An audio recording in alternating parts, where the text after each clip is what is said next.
Oh, is it working? Everything's working. Everything's pretty. Okay, just watching everything. Okay, we're all good. Things all good. Sweet. It is Friday, guys. Finally. Tell you what, always look forward to Fridays. That's for damn sure. Good stuff. Hey, Stallone fan. What's going on, Mr. Hardboiled? Yeah, man, that intro is something beautiful. And I finally figured out how to do it just right on here. As opposed to the past 2 weeks, I wasn't doing it right. So, I don't know. You know how it is. What's going on, Enzo? Parag? I apologize if I said your name wrong, but thank you for coming. You're always here. I've always seen you in the chat. What's going on, Will? It's Infinity, of course. Brother Giovanni, what's going on? All right, guys, it is Friday. Definitely Friday. It's been a long, exhausting week yet again for myself, but you know, it's whatever. I live to drink another day. So cheers, guys. Oh, we got some people on the I'm actually broadcasting on Twitch as well too. So if you want to watch on there, you can watch on Twitch. Very much so. Trying to promote that, trying to get more eyeballs on that. Cheers, guys. Friday, thank God. Thank fucking God. Ooh, I forgot how full this was. I almost spittled a little bit because it's going to be probably a good size vodka stream tonight. That's for sure. Got some guests, got panel, got everything going on tonight, man. I tell you what, it's going to be a jumbo size vodka stream, and my TV just stopped playing TV. That happens. It's not like I need it. Probably should just shut it off. But actually, you know what happens? Because I Chromecast everything. So as soon as Chromecast closes the YouTube TV, it'll just have a nice, beautiful scenery. So it'll be nice to see in my periph right there. So it's good times. It's good times. But yeah, it's going to be a pretty hefty one. I mean, I know there's always still that one hope that one special guest shows up, and hopefully that'll happen sometime soon. I don't know. I guess we'll see what happens. Will Amanda be on? I don't think Amanda's going to be on. Maybe she'll drop by into the live chat, but I know she has a friend from out of town visiting her tonight. So they're probably drinking it up. I mean, obviously they're not out. So thanks, man. Appreciate it. So, you know, maybe she'll drop by. Who knows? Where the bat? Yeah. A certain someone in a mask might be wearing that in his very own stream tomorrow. So look forward to that. So I actually wore the Metalhead shirt, which is available down below if you guys want to check it out. So this was actually I think this is the first shirt I designed, you know, I just wanted to make a minimalized bat armored head suit, and I named it Metalhead. So no, I have not watched Justice League Dark Apocalypse, guys. That is my movie for tomorrow. I haven't had time this week, sadly, you know, just been working way too much. And of course the live shows and everything. So I haven't had time to watch that quite yet. I'm going to watch it probably after I watch the latest episode of Harley Quinn. So don't worry, I'll do that, and I'll post a little quick review on my channel. So yeah, I hear it's good. I've been hearing good things. I've been hearing a little bit of mixed, but I've been hearing mainly good things. So that's good stuff. What's up? What's up, Wakefield? It's going. So yeah. Look forward to that tomorrow. It'll be hopefully up. Like I said, I'll get up. I'm gonna get my Wendy's breakfast tomorrow because I think I earned it this week. So I'm gonna definitely do that. Cheers. Fuck yeah, man. I'm gonna get my Wendy's. I haven't gotten Wendy's in the past 2 weeks. I've been cheating on Wendy's with actually Jack in the Box. You know what? It's like the reason why right now is just because I don't know. Jack in the Box makes a fantastic mocha iced coffee. I'm telling you what, Jack in the Box has, as of right now, when I think about getting a mocha iced coffee somewhere, I automatically think Jack in the Box. And for some reason, when you get like a breakfast sandwich, like I got the loaded breakfast sandwich, and it just complements. You know what I do, guys? I do a power move, okay? This is what I suggest, okay? Especially if you wake up with big time munchies. You take that hash brown patty that they give you, and you stick it in the sandwich. You stick it in the sandwich, okay? That's all you got to do. Just stick it in the sandwich, and you're golden. You're fucking golden. You just eat that with the fucking mocha iced coffee. Oh, it's just junk food, sugary heaven. So that's what I did the past 2 weekends. But I've been craving some of that Wendy's breakfast. So I think I'm going to get me some of that tomorrow. Yeah, no spoilers for Justice League Apocalypse, all right? I haven't seen it, and some other people haven't seen it. What's going on, Ultimate? Thank you for joining. Dave, with money tight in Hollywood nowadays, I'm starting to doubt that Warner Brothers will throw more money at the Snyder Cut. Food for thought. Damn, Michele, do you really want to have people just send death threats your way? Heck yeah, man. That Baconator breakfast is delicious. That sucks, man. You're missing out. Now I'm not drinking cider today. No way. I cheated. I did. I cheated on with Jack. Hey, Jack in the Box has good breakfast, man. Tell you what. Could have been worse. I could have been cheating on Wendy. Could have been cheating on Wendy with Burger King or McDonald's. But I didn't. It was just Jack in the Box. You don't wake up early enough. Sometimes you just got to do it. Do you like Hot Dog? Do you like Hot Dog by Chris Wong? His hot dog rant that he did and everything. So that's good. Are you guys coming for tonight for today's stream? Guys, yes. There's going to be I have two people from the Squadcast, the DC Squadcast.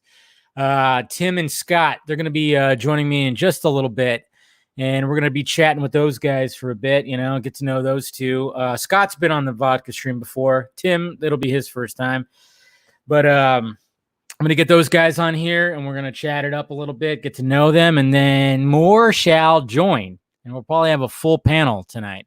It seems like that's going to be the case. Real Snyder fans drink their coffee black. Too much sugar in your tank. No.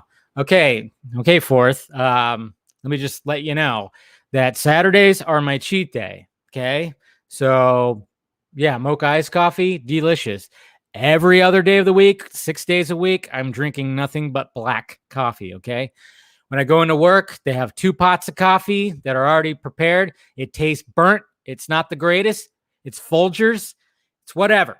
I still drink it, and I drink that, nothing but that. On Sunday, I will wake up and make the coffee that I have in my Keurig, which is, I think it's like wake up coffee, and I drink it black. So trust me, I'm with you on that. I drink nothing but black coffee, but when it's cheat day, when you earn that cheat day, hey, you get a little sugar in your system. Nothing wrong with that. What's going on, buddy?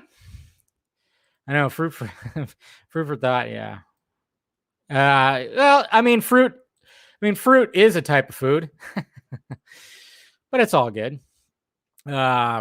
Cussing out my internet at how much it's freezing up the live stream. Yeah, you got to fix that internet, man. Hey, there she is. See, she did make it, guys. You asked. Her ears probably started ringing or something. I don't know. Who knows? But yeah, there it is right there. Dave, when will we hear those stuff you talked about? Probably.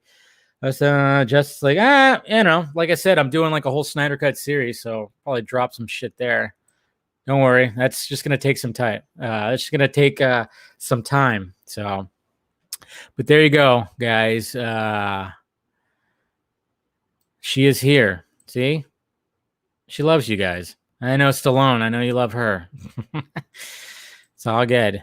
It's all good. The WW2 coffee. Hey, and Miss Kathy, she's also here too. What's going on, guys? Me coming in this live stream after Comic Movie Marks. Oh yeah, Comic Movie Marks just had their live stream, right? So hopefully you guys caught that. I try not to overlap, I did last week I peeked in when they were on Garza's and Everett's podcast on Ben and John's. So the Real Motion podcast. I did peek in and I promoted the vodka stream. So I fuck with burnt coffee. Yeah, it's free. That's the way I look at it. It's free. That's all that matters. See, I'll buy like a pouch of coffee, and it'll last me like 2 or 3 months because I'll only have it on the weekends. Occasionally I'll have a cup of coffee if I'm like really just exhausted when I get home from work. Then I might make like a half a cup or something like that. But yeah, I'm a coffee. I'm totally with you, Mr. Wakefield. Yeah, I'm like I'm like a 3 cups, sometimes 4 cups a day. Just I can't. I gotta have the coffee, man. I know it's not supposed to be that good, but I mean, you always hear back and forth. Is coffee good for you? Coffee bad? I think when people start, adding all that fucking sugar and creams, and then they go to Starbucks and like, can I get a triple espresso vanilla cinnamon soybean latte? That's when it gets really bad. Okay. But I mean, regular coffee can be an antioxidant. So I mean, of course, there'll probably be new scientific data that says that otherwise, and says it's gonna kill me or give me like fucking dick cancer or something like that. I don't know what's gonna happen. She came in with the cocaine. How dare you speak of her like that? How dare you? What loyalty? What are you talking about? In my defense, it's just that my area has bad internet. Where do you fucking live? Mayberry? What's going on? I was just like I've been doing work up in the mountains in Lake Arrowhead, man. They got strong internet up there. You can join Mr. Zack Snyder if you send me a DM on Vero saying, send me the link. That's when you can join, sir. If that's really you. I have my notifications ready to go. So if you just send me one right there, then I shall send you the link. That's fine. That's funny. I mean, it's hilarious. I love it. Why am I talking like a chipmunk? What are you talking about? You guys. Yeah, don't get Starbucks coffee, man. It's overpriced. Scheiße. Overpriced. And it's sad, with all the quarantine and stuff like that, and the fact that that people are trying to stay out of the dining rooms. The Starbucks that's right over here, man. This shit gets so backed up, and I'm going, why are you guys gonna wait a fucking half an hour, 45 minutes for a cup of coffee? They're gonna pay like $6 for. Really? Why? Casual Batman shirt. Let me show you guys. Okay, so the casual Batman shirt did come. Oh, I got it in blue. Here it is. Okay, looks pretty cool. But if you actually look up close, look at his arms. Look at the arms. Looks like he has a bad rash. Look at that. What the fuck? I mean, I know casual Batman is a dirty motherfucker, but Jesus Christ. He's got some kind of skin disease. So I have no idea why that came out like that. But he looks like he's badly burned. Other than that, everything else looks fine. But for some reason, the skin color right there just didn't come out right. Damn it. So that's what happened. That's what happened. So sorry. I mean, I know some people were gonna be wanting that shirt, but it's just not happening. It's just not fucking happening. So yeah, I know it's really crappy. It's really crappy. I'm really disappointed in that. Hey, if you like Starbucks coffee, fine. Just don't wait that long for it.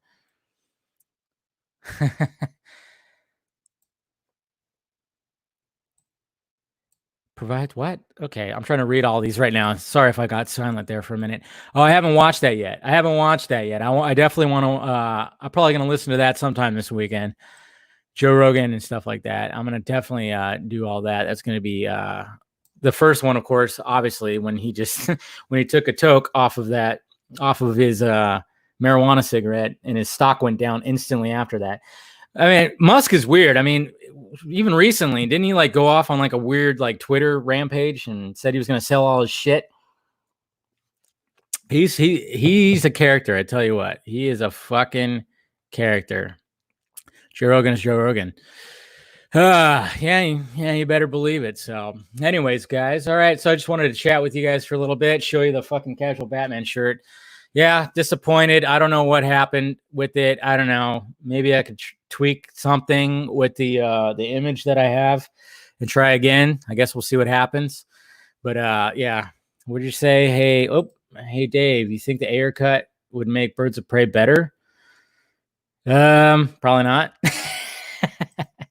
I don't know. I don't really see that happening, but I mean, you never know. I hope we get the Ayer cut one of these days, you know. Hopefully, but you know, I just like the fact that Ayer actually teased. I just like the fact that Ayer actually teased like art of what happened and everything. So hopefully he starts taking a page out of Snyder's book and starts, you know, getting some hype levels up for the Ayer cut. I mean, why not? I don't know. So yeah, Joe Rogan interviews Casual Batman. That would be something. That would be something interesting right there.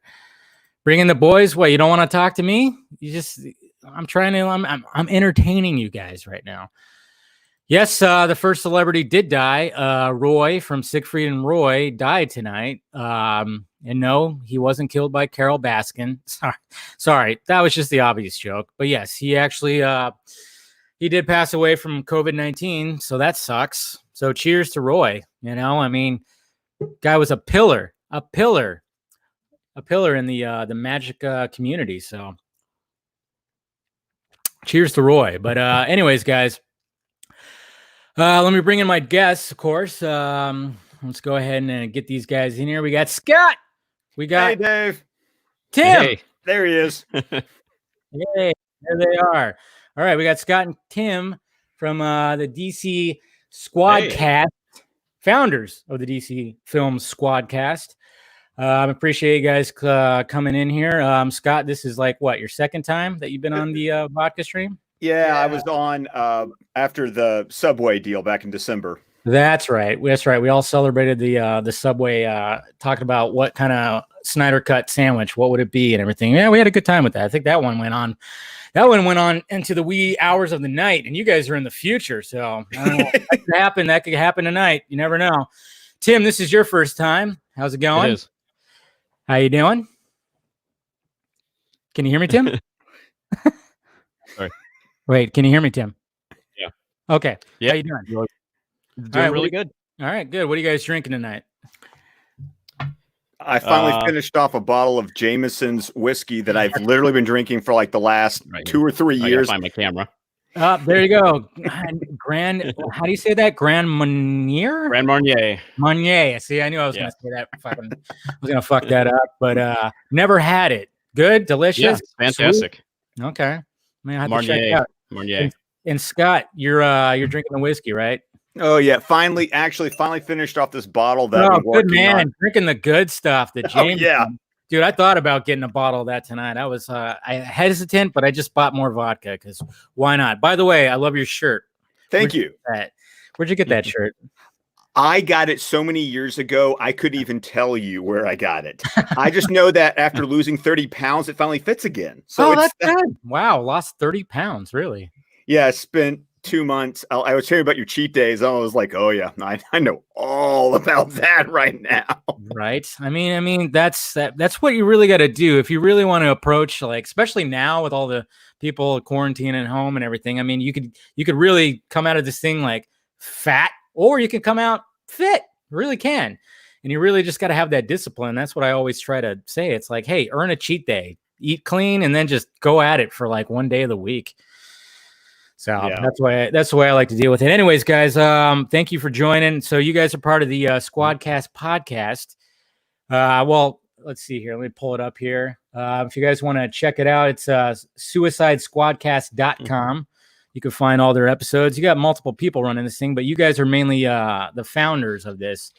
But first, I wanted to ask. I know Scott and I kind of have like this special connection that we found out last time we were here because he presides in Alabama, and people are always shocked when I say I was born in Alabama. They look at me like, "What? You're not like full on California?" I'm like, "No, I mean, majority of my life was California. Yeah, but I'm an Army brat, and I was born in Fort Rucker, Alabama." So, Scott, you reside kind of close to there ish. No, you're more central, I'm Birmingham, so I'm That's right. right. You're more close to Birmingham. Yeah. That's right. Yeah.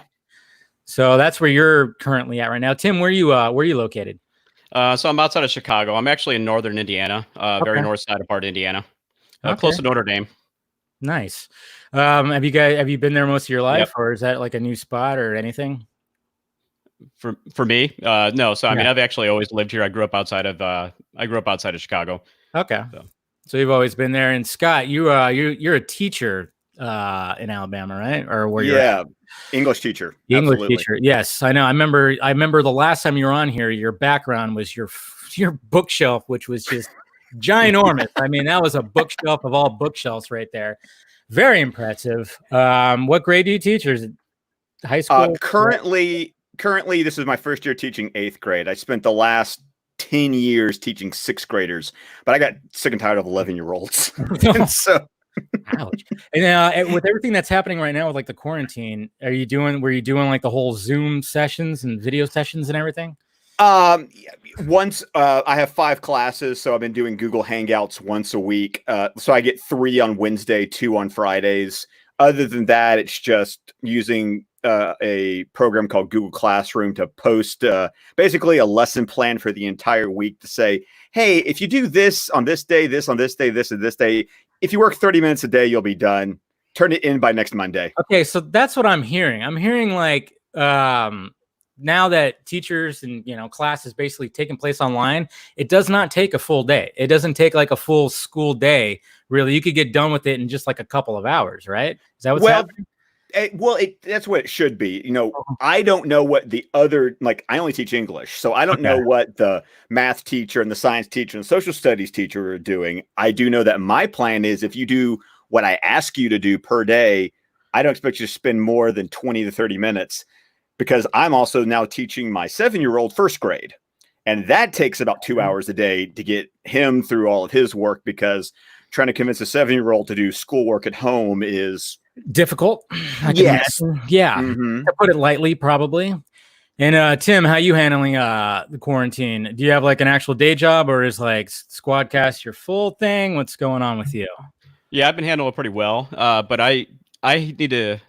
Yeah, I've got audio problems right now. I'm hearing your original audio and then I'm hearing your audio on a repeat about 4 seconds later. So I'm gonna just duck out right now to see if I can figure out the audio problems. Okay. Scott, are you hearing my audio pretty good? I'm good. Okay. Yeah, because I don't wear headphones and usually, there's no feedback. So I always worry about that. But everybody always says like the audio is coming in fine. So yeah, go ahead, Tim. Try to figure that stuff out. And I'll just bullshit with Scott here a little bit.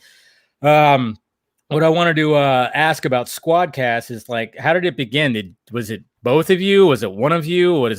What happened with all that? Give us the origin story of the Squadcast. Well, it's been 5 years at this point. Actually 5 years in September. I did a Patreon guest spot on another podcast that was about Arrow because I was a huge Arrow fan.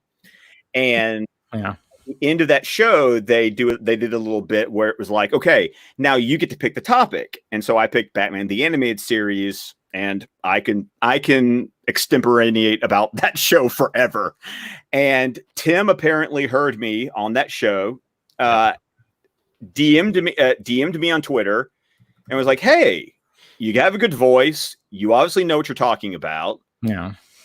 How would you like to do a podcast? Because he and I both realized that we were 2 guys who loved Man of Steel. Yeah. Like this is before BVS. Yeah. So we just kind of decided together. First, we were going to do kind of a Suicide Squad comic book recap thing, and it just slowly morphed into a DCEU news show. And it was just because we were sick and tired of being told for that point for about 3 years that this movie that we loved sucked. Yeah. And man. Yeah. And so then it just became, let's be a voice that's the anti-internet. Let's not be negative. Let's try to look at everything with a positive spin. Tim, are you I've been talking for a while now. Are you ready to jump? Can you guys hear me right now? Yeah, you're good. Okay, good. Yeah, I got to figure it out. Okay, cool. Yeah, it was pretty much the same thing. I mean, it was just like I love Man of Steel. Like I couldn't believe all the hate that it was getting. It was so aggravating. And I was just really wanting to hear a show out there that was just kind of like celebrating the movie that I love so much. And, at that point in time, I started a job where I was driving 2 hours a day. And so I had all this like newfound free time. Right. So I started listening to all kinds of podcasts and so I'm like, oh, that's where I discovered like there's all these like niche things that you could do. Like you could listen to a niche podcast about DC Comics, or you could listen to about DC films. And at the time, there was only a couple podcasts out there that were of, good quality to kind of listen to. And they just weren't, I didn't share their viewpoints. And so that was it, man. I just needed to, I finally just said, if we can't get the podcast that I want to listen to, God damn it, I'm going to start my own. And that's where luckily, like all the stars aligned, if you want to call it that way. And, found a willing partner to go ahead and go on this journey.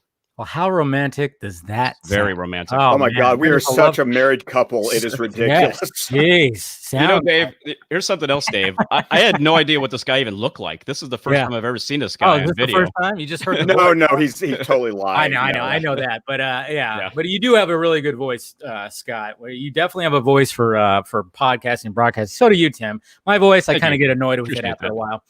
But so basically, I mean, that's what's so great about technology these days and everything these days. I mean, the fact that I could do this right now and just invite people in and we could, bullshit about whatever. But like you said, you were going through podcasts. You had all this time to kill. Yeah. Doing I guess you were commuting to work for 2 hours. Was it 2 hours back and forth? Like a total of 2 hours total. It's an hour each way. Yeah. Okay. An hour each way. Okay. That sounds, I've had those kind of commutes. Right now, luckily mine's about just a half an hour, but I always listen to podcasts too. I have my list of podcasts that I go through, even when I'm at work, when I'm not doing field work.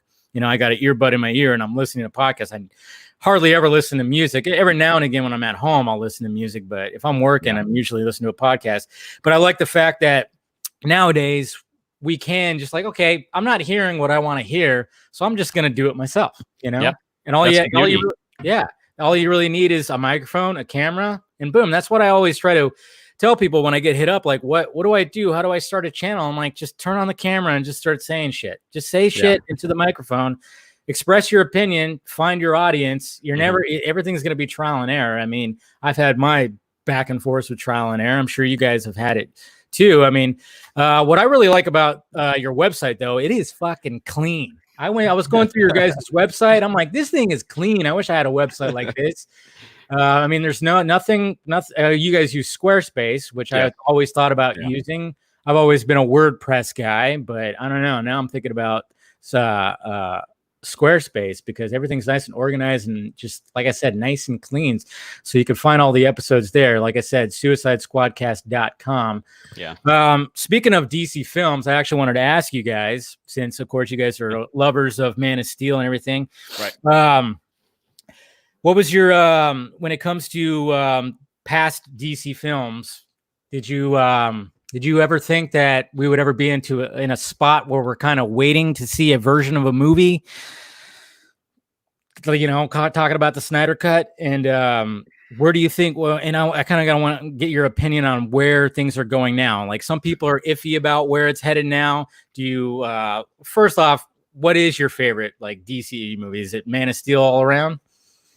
BVS. What about you, Tim? Yeah, I mean it's BVS. I would say is number one. But Man of Steel is almost a perfect film in my book. So it's just like depending on the day. My answer could be different, but I think BVS just has so much more of a compelling story. So I think that one always kind of floats to the top to me. But yeah, I mean it's pretty much those two films. Yeah. All right. What about you, Scott? Like what is it about BVS that makes it number one for you? It has everybody in it. Exactly. It's the Trinity, and let's be perfectly clear. I am so biased. I'm such a Batman fanboy. I mean, it's not even fair. Yeah. So, I mean, I think Man of Steel is great, but when you give me a movie that has everybody in it, especially when you get to the Ultimate Edition, of course. I mean, I almost feel like I hate having to qualify. It's like, of course, I'm talking about the Ultimate Edition. What else? I get that all the time. Every time I talk about BVS, they're like the Ultimate Edition, right? I'm like, that's my only version of it. Okay, I don't watch the theatrical. I'm sorry. It's just I haven't watched the theatrical since the theater. It's at the theater. Yeah. Yeah. Mm-hmm. Yeah, I know. And I know it's like, I guess internationally it's on Netflix or something like that. Somebody told me, but it's only the theatrical. When they play it on TNT, it's only theatrical. And I just kind of go, gonna skip it. I just don't want to, if I want to watch it, I'll put it on. I got it. I'm going to watch that 3-hour cut. Yeah. But I'm with you guys because that was supposed to be, I guess you could say, like if we were going to look at the trilogy of Man of Steel, Batman vs Superman, and then Justice League, I mean, it was definitely the Empire Strikes Back of that little trilogy right there. It was that bridge that had a somber ending.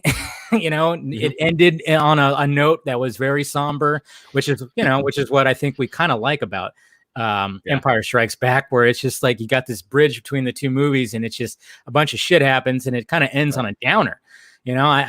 I don't know. In my opinion, I kind of like it when, like, if you're going to have a trilogy, have that creamy middle be just something. I mean, even with the Dark Knight trilogy, I love the fact that it ends with Batman running away from the cops. I'm like the way that goes and leads into Dark Knight Rises. But it's funny is I've actually got into this argument with people about trilogies, but I always find the part 2 is always my favorite. Yeah. Oh, absolutely. There's something about it. Even like, I know I could be, burned at the stake for this, but sometimes when I was a kid, I like Back to the Future 2 better than 1. I mean, I know some people might, like I said, they're going to show up on my door with pitchforks and torches. I mean, now that I'm older, I'm kind of like, well, I mean, Back to the Future is like it's the ultimate, but there's just something about that middle that just connected the two. And it ended also on like a, what the fuck, Doc, where'd he go? What's going on? And I think that's, like you said, that's the perfect way to treat a trilogy. Mm-hmm. Yeah, absolutely. So, but what about where everything's kind of going right now? Now, post, man, yeah, what's going, like? What are your thoughts on what happened with Aquaman, Shazam, and then of course Birds of Prey? I mean, Joker's kind of like the wild card, pardon the pun. But I mean, that obviously that was kind of generally loved, but that was like its own thing. But when it comes to an actual universe, what's your guy? Well, I'll start with you, Scott. You sound like you wanted to say something. Well, it's funny is just because Tim and I pretty much with these post Justice League movies, we've pretty much been split on every movie. Really? Yeah. It's been like, if I really dug it, he had his problems, or if he kind of dug it, I had my problems. And it's funny. It's just, but that's the beauty of it, is like, okay, all right, sure. Well, let's go down the list. I want to see you guys argue with this. I want to see this fractured relationship. Okay, so Aquaman. It's just a bunch of loud noise, bang. It's the Scott Pitbull, for God's sakes. I can give you that one. But Tim, what did you actually like it a lot more than Scott? Well, I mean, so here's the deal. So I'm like an artistic kind of like mindset guy. And so when I look at Aquaman, and I do this with almost every film, when I'm sitting there watching a film, like I'm like studying the composition of the shots and in the era with like visual effects, I'm just really watching all that. And so I was just like so incredibly impressed with all the work that was done along those lines. So like for me, that just immediately kind of elevated the film. Story-wise, I thought the story overall was really good. I mean, my biggest heartache in that film was just some of the really unfortunate dialogue and some of the forced comedy that was done. I mean, that's where really I had the issues. But I mean, ultimately, I still like the film quite a bit, but it's certainly not one of these films that I sit there and think about all the time. Like when the way I kind of judge a film and the kind of impact that it's had on me is like, do I sit there and think about this thing? Like, am I at work, working on a project, and I'm thinking about, geez, Batman really was kind of a dick, like that's the kind of stuff, like, I'll just really at work. I'm like, fuck, he was a dick. Just problem. I mean, I'll think of that kind of stuff. And that's kind of the problem that I've had with a lot of these films lately is like, they're perfectly fine films and they're entertaining, but like, they don't sit there and just like, they don't like sit with me. And I kind of found, now that we've had a lot of time between Aquaman and where we're at today, it's like, I don't know that I appreciate Aquaman as much as maybe I did at the time, just because it's like, it's not on my mind. Like, I don't think about it. It doesn't have this like lasting impact on me. Yeah, I definitely feel what you're saying because I've only seen it probably 3 or 4 times, and it's been probably a good minute since I've seen it, and I haven't really thought about, hey, I should watch Aquaman. Yeah. Like I do feel about like, oh, Man of Steel's on, I'm gonna watch that. I mean, or something like that. Yeah, it didn't have quite the impact. I guess you could say like other DC films or. But I do agree with you. I mean, the visuals are very stunning. I mean, I think we can all pretty much agree with that. The visuals are stunning. The fact that they pulled that world off, I mean, Snyder kind of set James Wan up to do something pretty spectacular. And the fact that they pulled it off, I mean, yeah. I mean, when you watch that, I mean, it still boggles my mind that it wasn't considered for any Oscars for visual effects. And I remember hearing little information, little tidbits of that there was bad blood between certain companies and studio. I don't know. There was a whole mess of shit that was all about. There had to be something.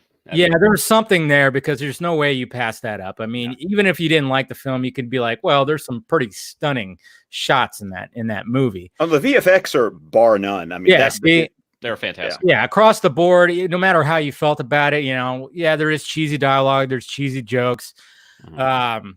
Sometimes I think I even mentioned this, I don't know, in another video. I didn't quite buy the chemistry between Hurd and Momoa. I didn't really feel it as much as I probably should have. I don't know if you guys felt the same. It felt like Hurd was. I didn't think. Honestly, I didn't. The thing is that it didn't even make me think about it. Yeah, like I mean, they're supposed to be like this, this love story, and I just didn't really. I just didn't feel it like I felt with Cavill and Adams or something like that. I didn't feel it like I felt with their chemistry. Their chemistry was absolutely fantastic. Even Chris Pine and Gal Gadot. I felt their chemistry is beautiful. Absolutely beautiful. I thought that was it worked out perfectly. But when it came to Hurd and Momoa, I was like, just not there. It's not there. I don't feel it. I mean, I love Momoa. I mean, my favorite scene in Aquaman is when that bell is about to fall down and he just fucking jumps and puts his shoulder into it. I'm like, yes, you're a big blunt object, you fucking big teddy bear. And I love the fact that he did that. I was like, probably my favorite shot of the whole movie was like just showing the heroics of Arthur and that the fact that he is this big giant brooding human, or not human, but super being, and he just puts his shoulder into that bell, and it's just perfect. Like that scene, there's a couple scenes where I just go, yes, you nailed it right there. Over here, maybe not so much. But well, I still think that whole shot, that big tracking shot that they had of the chasing on the roof was just fucking fantastic. I mean, I could just sit and watch that thing all day. I mean, that's one of the most beautiful shots I've ever seen in terms of like an action film. It really is. I mean, there was even like a shot in the beginning with Nicole Kidman where it was kind of almost a tracking shot where she's kicking ass. I mean, I think they intertwined with like her stunt double, but everything like that. But when those the Iranian guards are coming, they were coming in, and she just starts, in the living room of that house, she just starts jacking them up, and you kind of almost got like a one shot esque. In there, but when you're talking about that chasing through that little village, it's absolute thing of beauty. It is, and I mean that's one thing that James Wan is really good at crafting. He's good at crafting. I mean, when it comes to him doing horror films, I mean the guy's a master at like building up tension without doing a stupid jump scare. Like that's what I always hate about horror movies. Is like you get all this tension, and all of a sudden a fucking bird flaps out, or a cat goes meow, or something like that. He doesn't do that. He gets you going like, something's going to jump out, and then it doesn't, or he'll just show you something and it'll make you jump without even a sound effect. So when it comes to him and his filmmaking abilities, the fact that he can actually do that and then do something like Aquaman or even Fast and Furious, do that justice, it shows the kind of range that he has. But what about Shazam? What's your guys' thoughts about Shazam? Scott, you go first. I adored it. I thought it was cute, and that's the thing. I knew it was going to be cute. I mean, they kept us saying big with superpowers. Okay, thanks. You have level set my expectations. Yeah, and exactly what it was. And it was exactly what it was. I loved Chuck on TV, so I already appreciated Zachary Levi. I am a dad, so I'm a dad. I'm a kid of the late 80s, early 90s. So I'm watching this movie going, I know this. Yeah. I know how this works. It's structured very much like those kind of types of 80s movies, early 90s, yeah. Right. So I was able to just sit back, turn my brain off, and enjoy it. And I think Zachary Levi is charming as all get out. Mm-hmm. So that's why I really enjoyed the movie, because and you can throw nostalgia or whatever you want to throw at me. Fine, I'll take it. But it worked for me, and I had a good time. Mm-hmm. And that's what it's all about. What about you, Tim? I guess you didn't like it so much. Well, I mean, okay, so here's the deal. Plead your case. It's fine. No, it's like I completely understand why some people love the film. I mean, it is a perfectly great film for the genre. Like, I mean, I think there's a lot of really great things in the film altogether that I do enjoy quite a bit. I thought the story was really good with Billy trying to find his mother and the disappointment he finally had when he finally found her and all that. My biggest gripe with the film is I was pretty invested in the story for the most part. But when it got to the Shazam family, I just really wasn't that interested in that part of it. And so that's where at a little bit.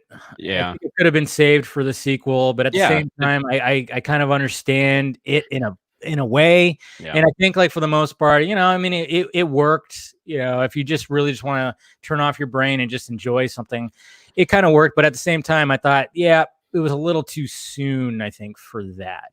Yeah, I felt like it was too soon. It was a little too much. Like, I mean, for me, I think the concept of Shazam as a character, I mean, it's everything that a young kid who loves superheroes, wanted to be. I mean, that's why Shazam was so fucking popular at the time, when he first debuted, because it was more popular than Superman at the time. More popular than Superman, because it was a young child who could, like, actually become Superman. Like, it was, the appeal was definitely there, and I think the appeal would still be there today. It just from that standpoint, the concept I really enjoy is just the expanded family. I even back in my comic book reading days, I just never really got into that part of it all that much. I don't know. So I like being able to kind of really focus in on the storyline of the main character, and I felt like, even though the family was very integral to Billy, is very important, I didn't think the superhero family needed to be. But that's my biggest thing. And the other thing, on a technical side, I was not a big fan of how well the costume came out. So you weren't a fan of the costume, like how it looked? Or well, in general, I mean, the costume was, comic accurate. It just didn't quite have that. I don't know, that grounded feel that I've kind of got used to seeing. You know what I mean? So that's really my issue. I could see that. I mean, for the most part, I mean, a lot of, obviously Levi, he did bulk up for it, but there is a lot of padding, and sometimes you can look at it and be like, that's what, did you buy that at, Party City maybe? But I don't know. I still kind of dug it. Scott, you wanted to chime in on something when Tim was talking. Was there something? Oh, I was just going to say, I guess for me, I always defend the Shazamly ending only because I feel like it thematically works for the movie, because it's about Billy finding a family. Yeah, I could totally see that. And it's him sharing his power with the other foster kids. And that's like his ultimate, like, I've accepted you, and accepting them is giving them the Shazam powers. So, but once again, subjectively, that's how I go. I get that. No. I'm with you on that. I totally understand that. I mean, I think, what I agree with Tim on is just like, it was probably a little bit much, could have been saved for the next one. But I mean, at the same time, sometimes when it comes to these movies, they don't know if they're getting a sequel, So sometimes they put it all in that first movie, and they just like, okay, we're going to show this, and then we're going to show this. We're just going to put it all in there, because who knows? I mean, does the general public, are they going to love Shazam? Who knows? That's part of my issue there, Dave, is like they put it all in that first film, and to me, it just kind of like degraded the story a little bit, and at least from my sensibilities. So and that's the issue. And then, and even when it came out, I mean, it did relatively well. It was profitable, but at the same time, it had a horrible spot in April. That was a horrible spot. It should have been released as a Christmas movie. Still to this day, I don't know why it was not released in November because right. it took place during Christmas. Hello, Yeah. Don't put that. Yeah, and then you had what? Endgame? Was it Endgame? And it was Endgame. I mean, you had Captain Marvel first, Captain Marvel, then Shazam, then Endgame. And then Endgame. I mean, there were other movies in there that didn't. I mean, you had Hellboy and the Dark Phoenix and all of that, but that was just like a really crowded space that year. It was a very crowded space, and I just never understood that. I'm like, it's a Christmas movie. Put it in November. What are you guys thinking? Like, I didn't understand that thought process, but it still made a profit. But of course, Warner Brothers was hoping for close to $1 billion because that's where everything has to get to now, sadly. But moving on, I mean, we could add Joker to the list, but I think because it's its own thing, I don't know if it really qualifies, but we could talk about that. What do you guys think of Joker? See, we loved Joker. We loved it. It's a absolutely generational performance by Joaquin Phoenix. I mean, it was just a tour de force of acting. Scott and I are going to be reviewing a film coming up here called Whiplash. Oh yeah, and that's one of my favorite movies all time. So it's kind of like one of the same things. It's like you saw an acting performance that you see once in a lifetime with an actor. I mean, I don't mean to diminish Joaquin Phoenix. He's had a lot of great performances, but of course, it was such a phenomenal performance. The machinations he had to go through as an actor to be mentally prepared to play that role and to have that transformation that he had was just amazing. It was just jaw dropping to watch it throughout the entire film. So yeah, I mean, it's a fantastic film. I think it's one of the greatest superhero genre type films we've ever had. And it's also one of those movies that another sign of a good movie for me is how many times can I watch it and I'm still finding new stuff when I watch it. That's true, right? And we still spend about 2 to 3 weeks on the podcast going, oh, by the way, I watched it again and I saw this time. Right. And that's the kind of conversation that Tim was talking about earlier. Like when you stop and you ponder, for me, it's like when I go see a movie where I saw it on a Thursday and then, my buddy calls me up and says, hey, you want to go see this movie on Tuesday? And I'm like, hell yes. And Joker was aces. I was rooting for it at the Oscars, all the things. Yeah, I remember when I first saw it, it was funny too, because, I always, and God, man, I miss this. I always go to the movies on Thursday nights. Of course, not recently, and I'm having serious withdrawals, guys. It makes me drink more because I miss going to the movies, even when it's by myself. It's my sanctuary. I turn off my phone and I just watch the movie. And then, of course, I walk out and I'm thinking about it. And then I do my first reaction. And then, of course, I'm thinking about it more that night, whether it's like, wow, that was a shit sandwich, or holy shit, there's time when I can walk out of a movie silent. That's usually or like when I'm with a group of people and I'm just like silent and I'm just going, Jesus Christ. And then somebody, hey, what'd you think? I'm like, what? That's kind of what happened with Joker. I mean, I had so many friends that were like, I got to go see that with you. I had probably 9 friends with me that was like the most I've ever had on a Thursday night showing, because the buzz for that movie was just like that. And we all just kind of came out of it like, wow. And we were just standing in the lobby and we all talked about it for about 20 minutes. And that's when you know that a film was like very impactful. It wasn't like, dude, that sucked. You want to get another drink? It wasn't anything like that. It was just nonstop talking about that and talking about certain scenes in that. And then I think that following weekend, I saw it with a different group of people. It was like just 3 people. And, and at that time I was like, all right, I've already seen this. They already know I have. And it was just I was just kind of like watching it, seeing more stuff, but also gauging their reactions too. And it was just like almost like the same beats, like certain parts where it was like, oh my God, we're covering the mouths and just certain, that scene. In both times, I remember seeing in the movie theater that scene where obviously he just kills that one dude in his apartment, and then the little dude, it's one of those scenes where it's like you don't want to laugh. You don't want to laugh because of what just happened and the implications of that, but it's fucking hilarious. I mean, talk about Phillips pulling just a wild card, again, pardon the pun, of just like injecting some just humor into something that that people are going to be like, oh my God, should I laugh at this? Like, it's I can't. But I don't know about you guys, but I mean, it was hard not to laugh at that. Oh no, there was that part of me that was like, oh God, I really want to. I don't know, the inner conflict of do I? Yeah, you're struggling with yourself, and like I remember just like especially the first time, it's like everybody's just kind of looking at each other like, should we laugh at this? I mean, but I think that was the whole intention of it and the brilliance of that scene. Yeah, and but I figured like across the board everybody would just be in line with all that. But now we can move on to Birds of Prey. Tim, you go first.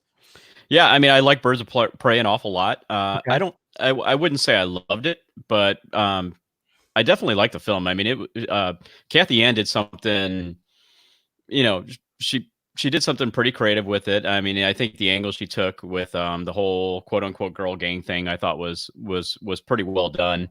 I'd say overall on that one, that would have been another one that I would have liked a little bit more time to get some development with some of the characters. I think for me, that would have fleshed out some of the issues that I had.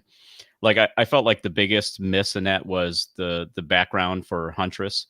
I mean, certainly we had the background from when she was a young girl. That was pretty clearly, shown in the film and all that. But it's like I really wanted more of her, kind of in the modern times, So, but I mean, I think it was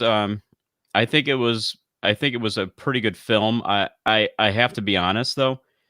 My appreciation for Suicide Squad, which is where we first saw Margot Robbie's, Harley Quinn and Jared Leto's Joker. I mean, my appreciation for that film has gone up quite a bit, since my feelings on the film originally. And in fact, I mean, Scott and I have both talked about this. Like, it has risen in our rankings through time. Really? Oh yeah, it definitely has. And I got to tell you right now, it's like some of my issues with Birds of Prey is like I would have liked to seen a little bit more continuity with what we saw in Suicide Squad. But I mean, I think understanding where they're going with the Harley Quinn character, I understand why they did what they did, but that to me is like because of my appreciation for Suicide Squad, I've been wanting to fill that gap. Like I want more of those characters and those depictions of those characters, and so it just wasn't quite what I kind of had in my mind for Harley Quinn, and I certainly I still want to see more of Jared Leto's Joker. I know some people he's not a favorite Joker for a lot of people out there, but I mean I really appreciated what David Ayer was doing. What about you, Scott? Go ahead, rip it apart. No, actually, I enjoyed it. I actually saw it twice I saw it twice opening weekend. Okay, so you guys kind of agree a little bit on this one for different reasons.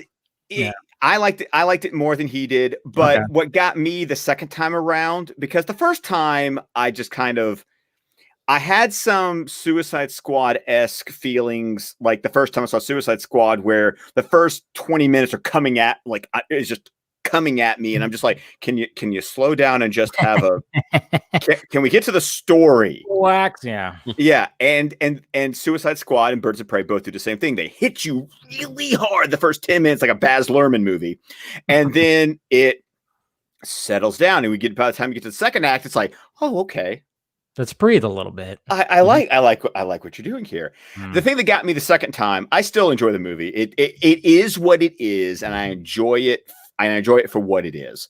But the second time I saw the movie, I started to go, yeah, they rewrote this Diamond plot, because I started noticing all the noticing all the ADR. Yeah. I noticed how Huntress, like we talked about, Huntress's backstory got butchered. Oh yeah, chopped like yeah.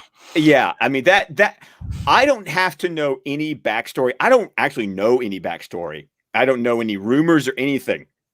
I'm literally judging this by the finished film, and as someone who has watched movies for 30-something years, it's like, yep. Every time they call it the Bertinelli Diamond, you don't see the person talking, or it's ADR. You never see their lips. That was a last-minute change, re-record.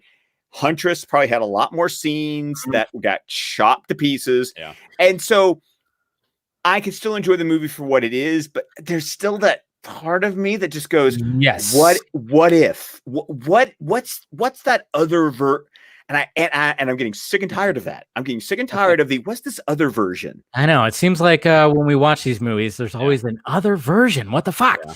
But I'm with you on that. Like when I watched it the second time, I was really just going, okay. I started noticing, okay, that was reshot, that was redone.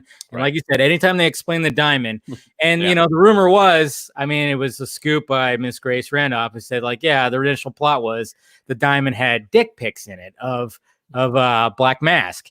And there was that was the whole kind of subplot. But then they, of course, changed it to like this whole, like, oh yeah, you get the coats, the whole Bertinelli or whatever, what they're Bertelli, whatever. The Bertinelli fortune, yeah, exactly, the fortune. And you could just totally tell, like, and I think it actually took away from even Black Mask's character, like his origin. I think they actually took away from him because I found Ewan McGregor like that character was fascinating. Loved Ewan McGregor in that movie.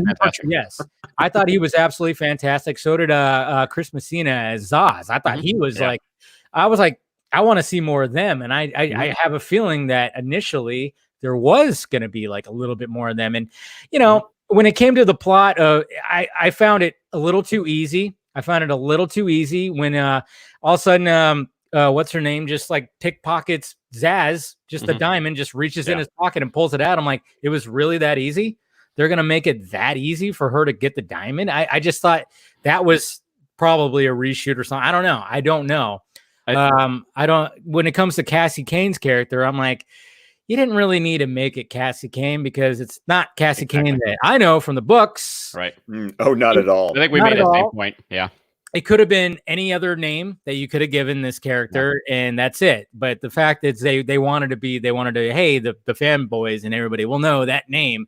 But at the same time, it's like, yeah, but you might piss them off because that's not the character. She wasn't like this, you know, this person. She ends up being like this like warrior type, you know, Bat character in the Bat universe. Come on. But so that's problems I had with it, little problems. But then another thing that I think that I had an issue with was the way that it would always jump back and forth, like it was trying to be Tarantino-esque. You know, that's actually a phrase that I used in our review. It was like it's like it's a Tarantino light comic book movie. Yeah, right. It is, and I respect that, and I actually dug that. I dug a lot of the scenes. I mean, Margot Robbie as Harley Quinn. I mean, that's one of the best castings out there. I mean, she nails the role. She's very lovable.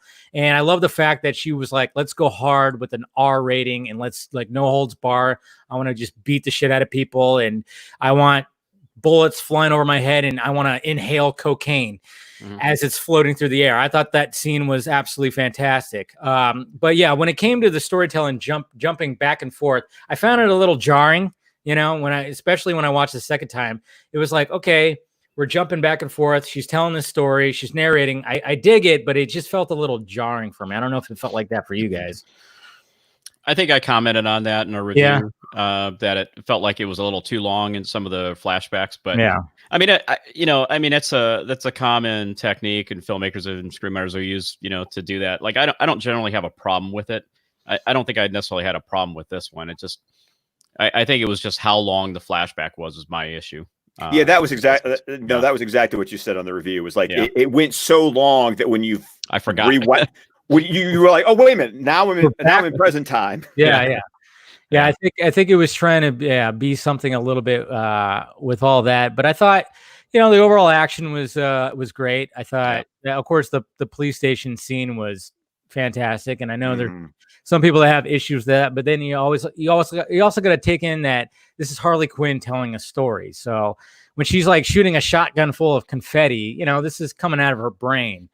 And I kind of like that, like looking at it, that aspect is like she is telling a story. So you have like confetti coming out of her shotgun and stuff like that. So I respect all of that. I just think for me, it just should have been a Harley Quinn movie. It should have just been strictly Harley Quinn. And then they could have teased, you know, and started, you know, hey, there's like this other character. There's Black Canary. There's Huntress. Right. We can have all these other characters that can start. I mean, because until the end of the movie, it wasn't really Birds of Prey until the end of the movie when you saw the three of them. You know, you got Huntress with her actual mask on. You got Montoya and you got Black Canary doing their stuff, and they're actually the Birds of Prey. And I'm just kind of going, okay, it should have been just Harley Quinn, just right at the beginning, just had her name in the beginning. And I think that's what hurt the movie overall with the box office, because when people saw Birds of Prey, they're like, what the fuck is that? I don't know what the hell that is. And then even like diehard comic book lovers, just like, you're missing a person in Birds of Prey. There's a girl that wears a bat costume. Where's she at? Come on, guys. Or in a wheelchair. Or in a wheelchair. Yeah. Come on. I got to tell you, I mean, it was such a missed opportunity. Ultimately, I mean, it's easy to say it in hindsight here, but I mean, clearly, I mean, all you had to see was how many kids were running around dressed up as Harley Quinn for Halloween, the year that Suicide Squad came out. Yeah. It's like clearly they had some intellectual property there that was extremely popular. And then you take how many years in between Suicide Squad and this one? 4 years? 4 years. It's 2016. Yeah. 3 years. Right. 3 years. 2016 to 2019. Yeah. 3 to 4 years, whatever it is. But I mean, it's a certainly, I mean, that's like that's like a lifetime for kids that, had a love for these characters. They've moved on in life. Yeah. And so if like you don't strike while the iron's hot, with these characters, you're gonna kind of miss out, and I feel like they kind of did that a little bit. And one of the points I kind of made in the review was like I wish they would have had at least some longer strung out continuity in terms of Harley Quinn's look, so that it tied a little bit more to Suicide Squad. I mean, it's fine. Like I totally understand what Kathy Ann was trying to do to have her move on, and the emancipation aspect of it and all that. But I mean, for me personally, if I had any say in it, I would have had maybe 5 minutes of her in the old Suicide Squad costume. And I know Margot Robbie didn't like that costume, but I mean, in terms of like, just trying to tell people, hey, this is that same character that you loved. That was a cultural phenomenon from Suicide Squad. Yeah. That's, she's going to be in this film. And then to your point, they should have just like called it Harley Quinn. I think that's pretty clear now. Yeah, I mean, especially when they changed it, on like theaters were changing it like Harley Quinn and the Birds of Prey kind of thing. Yeah. Even like TV spots when I was hearing like Harley Quinn and the Birds of Prey. And I'm like, see, you guys know you fucked up. You did like right from the beginning. I mean, my whole thing, and I made a video about it, was like, I thought it would have been perfect if they did do that actual Harley and Joker movie and released it around Valentine's Day. I think that would have been that would have been a hit. I think it would have been a hit. Regardless of what people think about Jared Leto's Joker, I'm one to say is like, I have female friends who are not into comic book movies. They were there watching Suicide Squad because of him. I mean, he puts female butts in the seats. Let's face facts. You got Jared Leto, but he's shirtless. I'm in. That was like a good selling point. I thought that was kind of like a little bit brilliant when it came to Ayer, like, hey, I'm gonna have this Joker who's tatted up and he's jacked, and we're gonna have him shirtless for most of the time. I'm like, that, yes, you gotta tap in. I mean, you got Harley Quinn, which she's gorgeous. I mean, Margot Robbie wearing short shorts and stuff like that. We all love that. But hey, you got some female gaze going on over here, where like I said, I had friends that were like hitting me up going, I want to see this movie. So I guess overall we kind of agree about Birds of Prey. And what do you guys when it comes to The Suicide Squad, what are you guys expecting for that? I don't know. Here's I'm open-minded. He's open-minded. My concern is that as far as James Gunn as a filmmaker, really my only experience are the two Guardians of the Galaxy movies. Oh, you should watch the other one was Super and Slither. Yeah. Super and Slither. Okay. You should really watch those. I need to. Right. It's a failing of mine. I understand that. It's okay. But my problem is like I love the first Guardians movie. I'm not gonna lie. I laughed my ass off watching that movie, and I absolutely deplore and hated the second one. Yeah. So I was, it takes Tim knows this. People who are familiar with our show know it. I'm the enthusiastic one. It's just I'm the one who goes into the movie going, "Ooh, goody, goody, goody, goody." I don't go into a movie and go, "Impress me." Yeah. I'm like, you have to prove to me that you're bad to piss me off. Pretty much. And true. That movie and Guardians 2 pissed me off and put a really bad flavor in my mouth. And so I'm just sitting there with the Suicide Squad going, I feel you, because the first Guardians movie was like, I mean, that was like and when it comes to, I know a lot of people go like, oh, the MCU doesn't take risks. Well, they definitely did with Guardians, because like, who the hell knew about Guardians of the Galaxy? I mean, I remember when that got announced, I was like, really? They're going to do that? Yeah. Really? They're going to do that? That's crazy. And it worked. It worked. And when it came to the second one was just like joke after joke after stupid joke. I respected that they killed off Yondu or whatever the hell. I respected that they actually went that route. I was like, wow, he did it. They did a sacrifice. Look at them go. You don't see that in an MCU movie. So I respected that. There's certain aspects that I did like about that, but overall, yeah, it was very forgettable. Like I can watch the first one over and over and over again. When it comes to the second one, I think I've only seen it twice, to be honest. What about you? I've seen it once in the theater. That was it. What do you think, Tim, when it comes to the Suicide Squad? You're open-minded.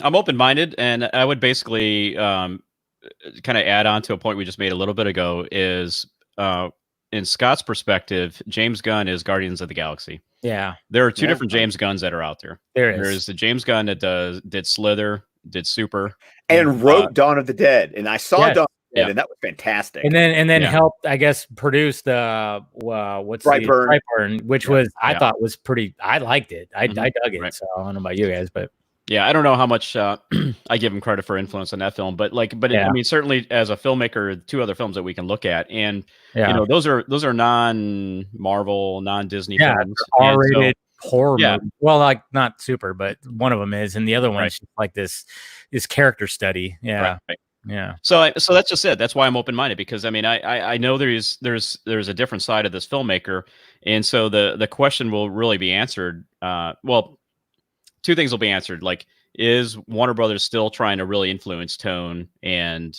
so was the idea of bringing in James Gunn to try to influence the Suicide Squad to kind of push it more towards the Guardians of the Galaxy direction? We have no idea at this point. We'll find out soon enough.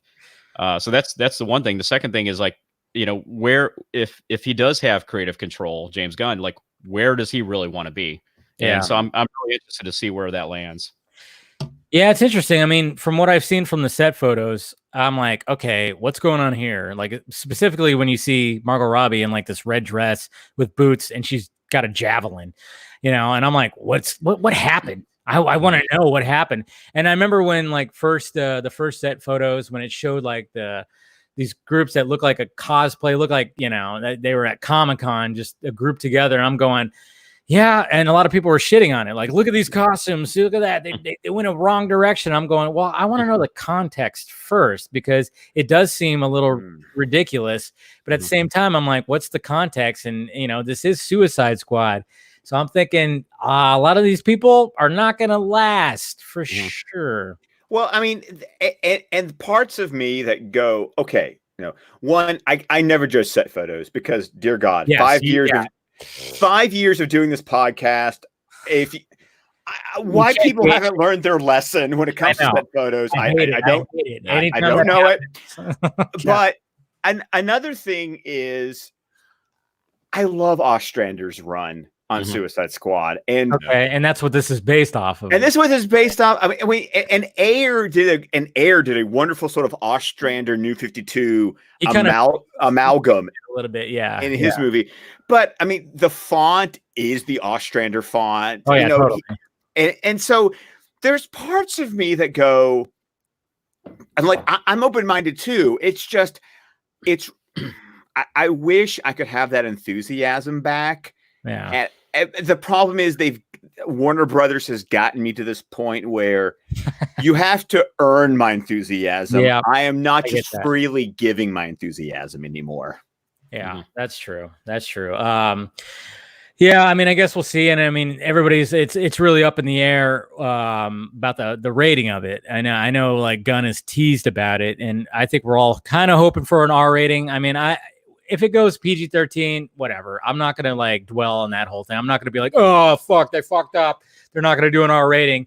I have a feeling that, I mean, he knows. I mean, he had to have known while shooting. Obviously, you can't just be like, oh, we haven't decided whether it's R or not. Obviously, when you're shooting, if there's a bunch of F-bombs and there's graphic violence, you're going for an R rating. I mean, I always think about the Thomas Jane Punisher movie. Yes. I always go, you know what? they were going for a PG-13 until that final act. The final act, they said, "Fuck it, we're making an R rating because it could be easily a PG-13 like all throughout, but when it gets to that final act where he starts fucking guys up, I'm like, yeah, they just threw it out right there. I wonder what happened with that whole thing because it was PG-13 all the way through until that final act in my eyes. So, we actually just reviewed that movie like a month or two ago, and we talked about that because I was also the only one that watched the director's cut of that movie, and like there's a whole subplot missing. Like that movie got jacked with. It really got. It had potential to be something special, but at the same time, I'm like, I remember when they announced it, and they're like, "Oh yeah, Frank Castle, he's in Tampa Bay, Florida." Like, what the fuck? He's in Tampa Bay. Frank Castle's not in Tampa Bay. That's not where he's supposed to be. What's going on? I mean, that was like the first thing when it was like Tampa Bay. What the? I was like, it was very odd. And then this whole like, he gets this apartment with like this beautiful woman that Rebecca Ramone. Oh yes, who's like living in this shitty building as a waitress. I'm like, really? Like it's just that whole little subplot with like those characters was like. But that subplot was from the comics actually, so that's when I forgave that. Comic accurate. Was it really? Comic accurate. Yes, it was. Wow. Yes, pretty accurate. Okay, well, there you go. I mean, I did not know that. I'm not like big time familiar with Punisher, so I did not know that. So I guess kudos to them for doing that. But at the same time, it didn't take place in Tampa Bay, did it? I don't remember that part. The story is called Welcome Back, Frank. Okay. So if you ever want, you look it up on Comixology. That's the main story that influenced the Thomas Jane movie. Interesting. Okay, so all right, we got our bases. Well, when it comes to future movies, like which ones are you guys looking forward to? Which one are you looking forward to the most? I'm guessing since you guys are Batman fans, maybe the Batman? No? Yeah, the Batman I'm incredibly looking forward to. I'm looking forward to that because Matt Reeves, the only experience I have with Matt Reeves are his 2 8 movies. Yeah. You didn't see Cloverfield? I did not see Cloverfield. Okay. I've only seen the 2 8 movies, but the 2 8 movies, fantastic. Fantastic. Dawn was good. War was fucking fantastic. That was like his opus right there. I was like, when you watch that movie, I'm like, how did he do this? How? And you're getting Andy Serkis back, and I mean, Lord of the Rings nerd. I loved him in Lord of the Rings. He was great as Caesar. I just last weekend watched his Mowgli movie on Netflix. Right, wasn't bad. Not bad. It was better than I was expecting. It surpassed my expectations. So I get him. I mean, the thing about the Batman movie is, one, I'm a Batman guy. It's a Batman movie. I'm gonna see it. I'm not gonna lie to myself. Yeah. I mean, I am someone who actually likes the Batmobile because it looks like a car. Yeah, we're I don't have a problem with it being a car. I don't have a problem either. It's early on, right? Yes. In his depiction. Yeah. So we were the both okay costume, with it. I'm iffy. I'm iffy. The suit, I'm okay with. The cowl, I'm not. Throws you off a little bit. Yeah. Throws me off, but once again, I need actual publicity stills. I need the movie in motion, all those things, because I just said, don't judge a thing by set photos. Of course.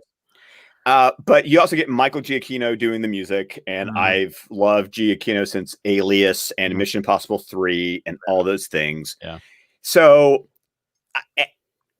and personally, people will disagree with me. I'm hoping it's actually not. I'm hoping it's like a Joker. I hope it's like its own. Yeah.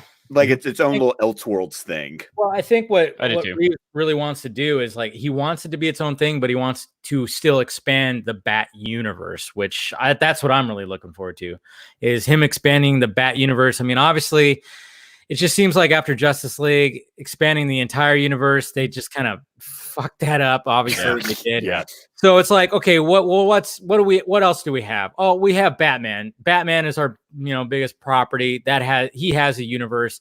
Let's expand that a little bit. And I think that's what Reeves kind of wants to do. It seems like when him talking, he really wants to even today we got quotes from Andy Serkis was talking about it. Yeah, he was talking about how, when somebody asks, is this a darker, broodier Batman? He said, yeah, it's pretty much true. I mean, of course, there's some people like, how could it be broodier than Batfleck? And I'm like, it probably isn't going to be as broody. I mean, come on. I mean, that's just, you got Ben Affleck, who's like this beast of a man with like this chin that sticks out like, 3 feet out of his face. That just obviously everything that happened to BVS, you're like, holy shit. I think we'll have elements of that, but the fact that he talked about the connection, the special connection between Alfred and Bruce, which when I did my short video, I'm like, it was explored a lot in the Dark Knight trilogy. It was explored, the connection between Alfred, but I even made the point that when it came to the first 4 Batman movies, you really didn't see that much of that. You saw the quippiness, with the Keaton Batmans, the Burton Batmans. But you didn't get the relationship. You didn't really get the relationship. But in Batman and Robin, you did see a special connection because Alfred got sick. I know. And I'm like, wow. I'm like, really? When it came to those early movies, you really got that connection more with Batman and Robin without, to the other movies. I was like, wow. It just like hit me when I was like doing that video. I'm like, wow. You really didn't get that special connection until Batman and Robin. The closest you get is Alfred telling the story about the horse riding with Michael Keaton and Kim Basinger. That's as close as you get in '89. Yeah, and I love '89. Oh yeah, so do I. I mean, it holds dear to my heart. But Serkis's his words about that were pretty good. But we actually have another person who's going to be joining. But right now, it's just his microphone. Who's it gonna be? Mr. Chris Wong Swen. Oh my goodness! Where you at? Chris Wong. Chris! I was typing on the air. Sorry. Sorry. Hey, Chris. I didn't even know I was going to go. And it was like I was waiting for the DM. And then I saw you disappear, and I'm like, okay, perfect. I was on the other computer. Hey, but that's not it. That's not it. We also got Mr. Steve. How can we be so blessed tonight? See, we got a full panel here, guys. I mean, like I said, Yeah. I mean, I wanted to, of course, talk to the Squadcast guys, but then, of course, I was like, all right, well, let's invite more people in this thing and have ourselves a good time. Someone's clothes are coming off. Yeah. But welcome, guys. Welcome. Nice shirt, Steven. I like it. What's my money's on Chris, so I'm just letting you know. Yeah, I think so. But what's going on, guys? We were just talking about we were just kind of going over like the DC films. Obviously, these guys specialize in that with their podcast. And we just kind of give a rundown of the post Justice League films, what we thought about them, and then we were looking forward to like future stuff, and we were really emphasizing about what Andy Serkis talked about with the Batman. I don't know what you guys feel about that, like his words about the connection between Bruce and Alfred. Go ahead and discuss. Well, I want to say first that I agree with Scott that Shazam is a family movie, and I totally get it. Yes. It's like, so that's the only probably the reason why I like, because I just value it as how my kids value it, and seeing how they want to be Shazam, they just jump out Shazam like they're actually going to turn into it. So so I see it valued that way. So that part I'm like, yep, you're exactly. But if I was to watch it alone, I'd say yes, I can pull this, I can pull that, but it's still probably like not as rewatchable. It doesn't have that rewatchability as the other DCU. Like I even watched Suicide Squad more than that movie. I actually watched Suicide Squad more than Wonder Woman. No, I do too. I don't know. Yeah, like, and Wonder Woman's a great film, but Wonder Woman was a great film. All right. And then we're filling up the panel with Mr. Midside. He's wearing a Batman shirt. Look at him go. Yeah, I thought I'd fit in today with a Batman. Yes. Hey, there you go, man. Was not planned with you guys. Just want to be clear about that. Don't lie. Wait a minute. Hey, I gotta get a superhero shirt. I just got Flash going on here, so it's okay. I still love your shirt. Oh, I missed that was Flash earlier. That's really cool. Two Asian guys, no superhero shirts. I know. What's going on, guys? Hey. I don't know. You're lagging. Dang. But okay, so you were talking about Shazam. So you dig it. What about you, Steven? What was your thoughts on Shazam? I enjoyed it at the time. I haven't like reassessed it in any way. I'm not negative on it. I just don't really think about it much. Mm-hmm. It kind of falls under that same territory as most Marvel movies. I think I liked it probably one of the most Marvel movies. I think it had something there that many of them are missing, but in the process, it kind of just blends it in the same way that many of them blend into the background. It kind of fills that spot where it's like, yeah, it's good, but like if I'm wandering the halls of Blockbuster, it doesn't jump out at me. Not that we do that anymore, but wow, that's a dig reference, Stephen. Wow. What do you speak of? God, man, I know. There's only one left, right? So many, I mean, is it still around? I thought it closed. there's one in In Alaska, right? or maybe something. Yeah, somewhere in the Northwest. Everything west of the Midwest to me is Yeah. the same. Who would want to be there? COVID shut it down. It's done. Yeah, Oh, Justin. especially now. Yeah, It's COVID. probably done. Yeah, right. No, I Right. miss those Fridays where. Imagine if COVID happened in the 90s and Oh my God. like, Oh my people God. are getting coronavirus from Blockbuster.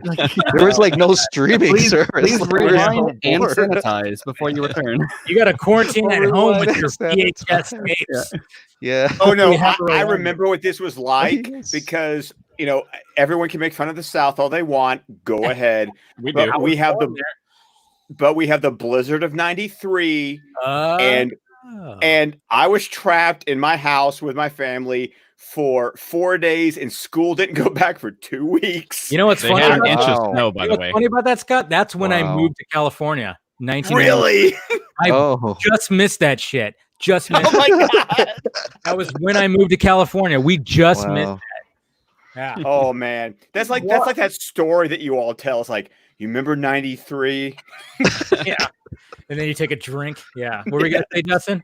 What movie tape would they track to say that that's what the source of the transmission was? Oh, the origin Joker. It would be Joker. Well, nowadays, but I'm saying in the 90s. Oh. In '93? Oh, in 90? Oh No, it wasn't Jurassic Park yet. That was 94. Yeah. What was Well, that? maybe Jurassic Park would be a good one.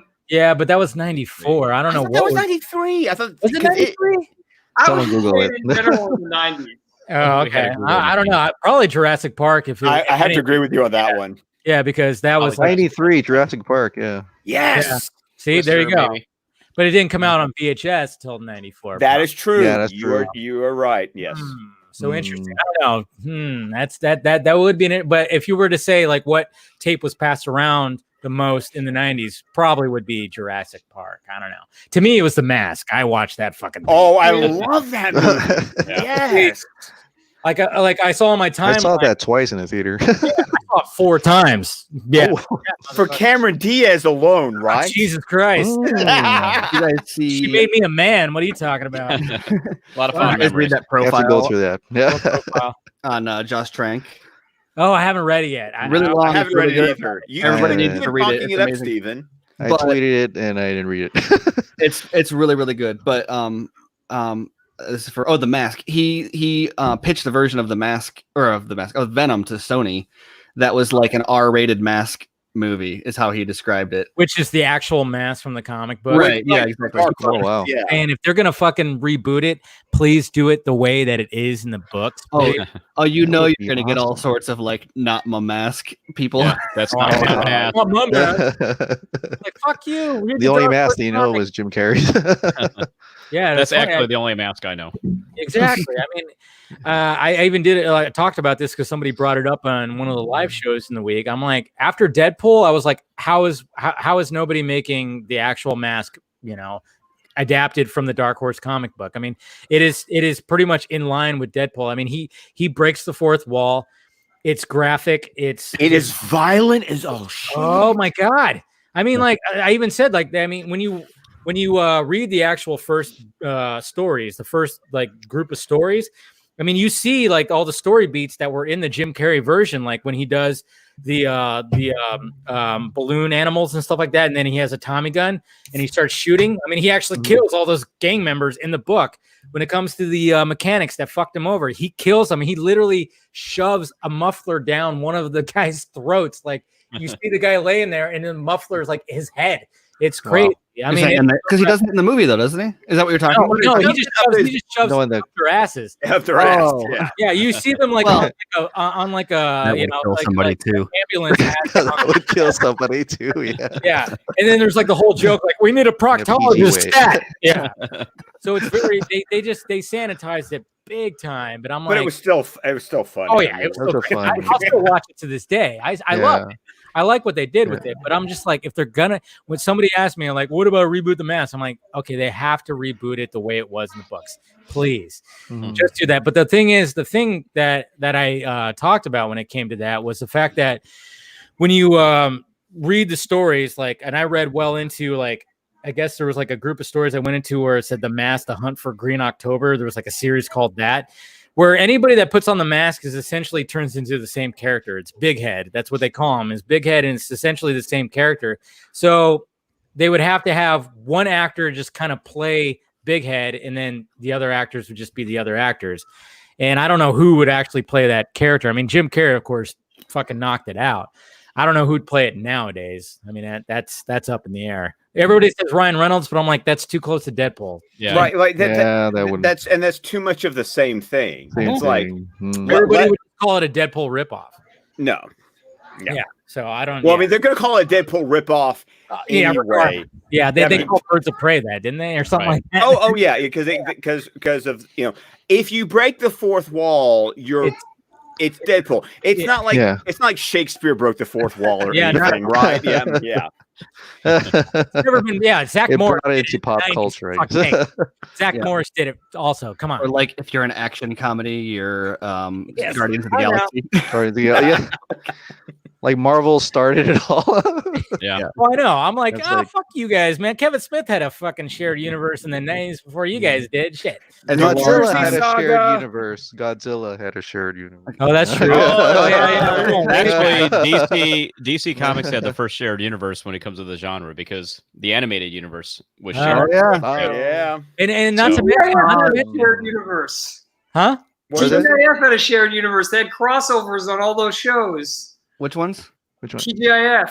With Family Matters and Step by Step. Showed up on Full House at one point. Yeah. Oh yeah. Wow, I didn't even think about that. I think somebody showed on Hanging with Mr. Cooper. Somebody showed up on that. Yes, they did. Was it Urkel?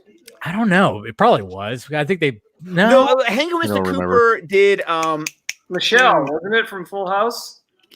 Probably. And there was also, what was the show? I'm blanking. The one that Leonardo DiCaprio started on. Growing Pains. Growing Pains. Yeah. Yes. Because didn't even one of those shows like use the Growing Pains set for their pilot? Something probably. I think it was like Hanging with Mr. Cooper or something. They used the same house for the first episode. Probably. Dave, you're losing half your viewers right now. We did. I know, with all this hot TGIF. TGIF was the shit. I don't care. I'm sorry. Oh no, man. TGIF was the shit. Kick him off. Yeah, I don't care. Sorry, Justin. Gotta go buy it. I feel like I'm on TGIF. Yeah. TGIF EU. Where were we going with this? Shared universes. Somebody brought up Highlander. It's not the shared universe I want to talk about. Yeah. The DC. Oh yeah, but this is what I was gonna say. But remember in Batman Forever when Bruce told Dick, like, "Hey, the circus should be halfway in the Metropolis right now." Everybody went. Oh my God. He said Metropolis. There's a Superman. Yeah. I mean, and then Superman Returns when they mentioned Gotham City on the news. Yeah. That's right. There was always little hints that they were like trying to do it. It's but so funny to think that there was a point in time when like that was daring. Yes. But they're like, well, people know what we're talking about. Like, they were separated by rights at that time. I mean, and I also think about detectives. Oh God, I'm trying to remember the comedian who was on Law and Order SVU. He showed up on X-Files. He showed up on Homicide. I'm forgetting that guy's name. He played the same X-Files. Yeah, because he started on Homicide: Life on the Streets. He transfers to New York and ends up on SVU, and then he's on an episode of X-Files. What? Awesome. I'm looking this up right now because it's a trivia question. That is an excellent question. I'm like, the guy with the glasses, right? yes, the guy with the glasses. Yes. Yeah. Not Wait, the wait, cigarette wait, smoking man. That's still kind of vague. I know. I'm like, you're not talking about one of the lone gunmen or whatever the hell. No, Was he a detective? I'm working on this. He's a detective. Yeah, not one of the main detectives. but Richard one of the- Belzer was the actor. Okay. Okay, here we go. Yeah. Yeah. Oh, let me get my camera. Oh, This guy. Okay. Wow. Wow. I did not know he was showed an up in an X-Files. episode of X-Files? I didn't He was know. on an episode of X-Files. Oh yeah, Detective John Munch. That was his Yep. character's name. Yes. Yes. Okay, Dave. Use the more you know jingle. Cool. Does anybody remember when the Ninja Turtles Right. were on Power Rangers? No. Yes. I've heard. I About think, it. yeah. Yes. I think it was Power Rangers in space, which I don't know. That makes even less sense than like. It was so weird. Well, that was the end of the continuity because Zordon dies at the end of Power Rangers in Space. Yes, Yeah. I know that. I am fully admitting that. Spoiler alert. Chris Long probably knows. I need to There's see just what I just remember Yeah. it happening. I don't remember details, but I remember it happening and being like having my mind blown. Wow, interesting. Yeah, so many shared universes. But like I was always impressed by my first taste of the shared universe was when I saw Mallrats for the first time and I fell in love. Yeah. There you go. You know, I Yeah. remember it was on Stars and I was like, I fucking love this movie because I was like, I love Brody because, you know, I'm like that guy. I talk about pop culture references and fucking movies and comic books. I love this guy. He doesn't give a Don't shit. you love that they made that a character trait is like knows pop culture? Like I know, right? Crazy. Imagine what It's never been done Description before. knows Like- pop culture. Yeah. Imagine Never what it would been be if like Kevin Smith and like whoever else didn't like make that like a desirable like that. I know. I was like, I'm that guy. And then all of a sudden, I'm like, wait a minute. These two guys are in this movie too. What the hell? Oh, I get it. It's the same guy. And then I went through like the whole View Askew thing and I'm like, sweet. That's pretty cool. I thought that was awesome. And yeah, but now like you said before, it was like a risky thing. Now it's like, do we really want to fucking have that? Can I just have now it's like you make a Now it's Bloodshot movie and expected. now you make a Bloodshot and they're like, how does this set up 17 other Valiant? Like yeah, how does it what is That's it? The true. Valiant? Yeah. like man, the burden of like making an obscure comic book movie now, or like the same thing happened with the new Hellboy. It's Yeah. like, No. it fails to set up a shared universe. It's like, well, Yeah. worry about like maybe a Hellboy. too. Yeah. See that? And that's what's Hey, sucks. Or just I one actually movie. like the new Hellboy. Oh, So, you know. I still haven't seen it, but I honestly like bits of it that I've seen. I've heard mixed things. It's mixed. Like It's an okay movie, but when I went back and read Mike Mignola's comics, it pulls so it- much from them Yeah. that I have appreciation. yeah, I could see that. I like the violence. yeah. Like Yeah. what about Tim? Did you see it? I haven't seen the new one yet. Yeah, what I about mean, you? I've seen parts of it, but Yeah, I I mean, did. I understand So, it like, being pretty comic yeah. accurate. Did you see it, Justin? No, yeah. He's just I like the violence. I mean, I like how it's more violent than the original, but yeah, I It mean, is.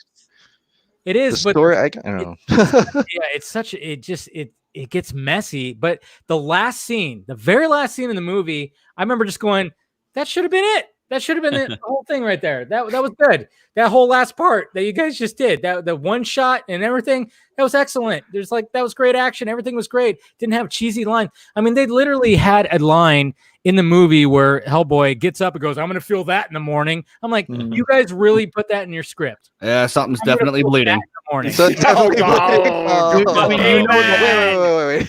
Hellboy Yeah. is basically like a Fantastic Four Justice League situation though behind the scenes also. Probably. Really? Okay. Yeah. Yeah, it was fucked. Like Old Scoopy Did it have Pants reshoots? had a big article about that. Yeah, I mean Scoopy they Pants. yeah. I love that. look it up. It's a good it's one Yeah, of those like if you can read that kind of stuff without your blood boiling, it's one of those like really cool like behind the scenes kind of tours of I think I remember But hearing is this, about that. I is think this it in a case where it's like reshoot for the better or for the worse? like uh what was it before? not clear. The producers were just really hands-on, and so I don't know if it was like completed and then reshot. I think it was more just like the producers were Meddling the whole way through. meddling the whole way through, and there was like stupid fights over like the placement of a tree. Apparently, like shut down production for a week, and because the producer was like convinced that it needed to be on stage left or whatever. Like, And what sucks is it's like David Harbour was like he was a good Hellboy. He was a good Hellboy. As much as like Ron Perlman was fantastic, I thought David Harbour was good, but I mean, like some of the dialogue was like, what the? Like I said, they literally used the fucking cliche line, "I'm gonna feel that in the morning." I'm like, what? I mean, when I heard that line, I went, Jesus Christ, like, what the fuck? Seriously. This is one of those things, though. I mean, you talk about David Harbour, like, Perlman. Since I didn't read the comics, the Hellboy comics, like my only reference for Hellboy is literally the Hellboy movie with Perlman. And so when I look at Harbour in this film, it's just like it doesn't quite look like Hellboy to me. It's so I'm one of those, like, in that aspect, I'm kind of like one of these casual fans. But then you look at a comic book panel and you go, oh, wait a minute, they actually nailed the makeup more, because if you look at some of the drawings of some of the Hellboys, they really did really match it pretty damn well. And that's why when I saw that first image of Harbour and I matched it to what he looked like in the books, I was like, okay, I think we might have something here. As much as I like the Perlman ones and the Del Toro ones, I was thinking something might be special here. And then when I saw it, I walked out going, oh, fuck. Well, and see, for me, what I will say is, and one of our hosts on our network, Ray, and we have a Patreon show called Fans of the Borders Plus, where we review all these non-DC movies that basically we want to go see. And the Harbour movie, though, was the one that inspired me to finally go and read the original Hellboy comics, which I hadn't done before. And now that I've started, I can't stop, because the man knows his folklore. The man knows his mythology. Yes, I know I'm the English teacher talking, but but I'm sorry. You want to hook me in, delve into a mythology that I either know about or teach me a mythology that I didn't know existed. And it's like, sold. I bought the 4 omnibuses plus like 2 more of the short stories, and I think Mike Mignola is a genius. And I'm like, good. There you go. We found awesome. Scott Thorne. Justin, also a fellow teacher, by the way. We have 2 teachers. Yes, he is. Hey. We've had conversations. Oh, gee. You're gonna make Tim jealous here. Come on. I mean, teacher club. Now you're like, I'm not jealous. On this other teacher, but Justin, you wanted to say something about. I was gonna say, I don't get the whole David Harbour thing. Even in Stranger Things, no matter what I see him in, he always looks drunk to me. So, I don't get it. Right. Because he is drunk, Justin. Yeah. Have you seen Extraction? Extraction? Extraction, the new Netflix movie with Hemsworth. Oh yeah, I saw that. Yeah, he's in that. He's the same in that. Yeah, exactly. I thought he was drunk when I saw with that too. Yeah, he does seem like a guy that he's like, hey, you want to get a fucking drink? Yeah, he does seem like that guy. That's method acting, Justin. Come on. Yeah, that's all it is. He seems drunk in Black Widow too, I think. He's Russian. He's probably drinking this right here. Well, I mean, it works. Look, honestly, it works for Black Widow, because you're like, all right, I get it. She had a drunk, abusive dad. Like, I get it. But otherwise, he doesn't appeal to me at all. He just doesn't. See, the first not my Hellboy. Not my Hellboy. Well, I thought the first thing I saw him in was Stranger Things, but then I realized the first time I really saw him in was Suicide Squad. Yeah, he was there. He was one of the guys at the table with Waller. Yeah. That's right. Yeah. He didn't look drunk there. No, he didn't. He actually looked pretty. He did in the original footage, though. Yeah. Oh, he did it original. Or the reshoots. He Release the air cut. Release the air cut. We need drunk Harbour. Exactly. More Harbour. Release the Harbour. More drunk Harbour. There's got to be a scene where he just shows up at the end and he throws a bottle. Yeah. Wait, maybe it was Stranger Things. Maybe he did so well in Stranger Things that his agent was like, how did you succeed in that? He's like, I don't know. I read the script and it made no sense to me, so I just drank the whole time. It worked. Yeah. I could see that. Justin, I actually wanted to bring up the fact that you're doing a video about the Watchmen. You're breaking it down. Oh yeah, I just released it this week. Some of the people mentioned earlier. I asked if I could plug it on here, so I appreciate it. I mean, that's the only reason why you came on here. I get it. I plugged it. Put it in the link. Plugged it. I know. Not the only reason. I like everyone in this group. I also am living by myself and moved across the country, so I have no friends because I'm locked inside. So, this is social hour. Sympathy. One of the things with Watchmen is people always like throw like things back and forth about like, oh, hey, well, this is what it was happened. Snyder didn't understand this. This is what it was really, blah, blah, blah. So I just kind of broke it all down and said what actually was going on in it and what the actually influential ideas are and what I thought the key ideas were, especially culturally. The thing I'm really proud of with the video is after breaking down the original ending and the movie ending, I then put it all in a cultural context, which I think is very important for the discussion that people miss. Mhm. Yeah, it makes sense. Go check it out. That makes sense. Check out the mid side. I know that was like a controversy and between Snyder and who was the God, I'm Alan like Moore. Alan yeah, Moore. there you go. Sorry. What's the matter with you? Kick it in. That would be an interesting question. What does everyone think about the changed ending and how it changes the meaning? I think it worked for the movie. I think it worked Yes. Yes. better. It's Yeah, actually I don't think a big squid at the end I don't think that would have worked. Honestly, But that kookiness I've- kind of works for the show. I mean, True. I think I've actually changed my mind on that a little bit. It's different for things. I agree with you, Chris. I think the squid worked for the HBO show, but I don't see it working for the movie. for Yeah. the movie. the different mediums, like you have to. I mean, play to what you have there. I don't think it would have worked cinematically with the movie, but Yeah. I haven't delved into the show big time yet. But I see your point. What you're talking about with all that, yeah. What's Tim gonna say? You're changing Yeah. your mind on that. No, I've changed my mind a little bit because I mean, when it came to the Zack Snyder film, like ever since I had seen the way he had changed up the ending, I kind of said, you know what, this actually made the Watchmen story actually better. Yeah. Like I thought thematically and the way everything was kind of tied together, I thought it was actually a better ending. And then once the show came out on HBO, I was kind of like, you know what, the squid ending actually you can make that work. You make that work. And that's what they were able to do with the with the Well, TV series as well. I think there's a difference So, also. I like that both. Yeah. Zach had the benefit of making it in a period where he could reflect on the context of the time that Watchmen was made in. Mhm. And so he had to make it in the current context of superhero movies, Right. but he also had the benefit of like knowing how all that turned out. Whereas Right. when Right. When it was written, a squid was like maybe way more appropriate because it was like this is the kind of intervention, the ridiculous level of intervention that's needed at this point. Whereas kind of looking back on that, it's like, well, maybe I mean, he's still killing millions to save billions. Like that's still the same concept. Yeah. But and then also the mistrust of power. Like at the time, I guess I don't know because I wasn't as conscious of what was going on in the 80s. But I feel like the inversion of blaming Dr. Manhattan resonates more with modern times. Now maybe he could have blamed the squid on Manhattan.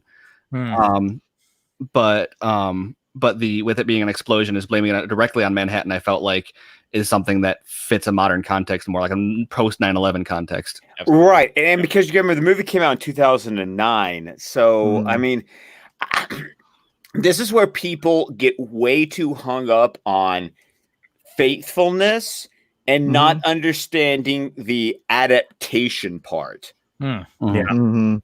And it's like, yes, the movie takes place in 1985, but the movie is coming out in 2009. Right. And I've heard people talk about the Watchmen graphic novel in a way that it's like, wow, you really don't understand the 80s, do you? Yeah. I mean, I live there, so I understand it. What's interesting about Watchmen, and I don't know if I actually read the book after the movie. Oh, I did too.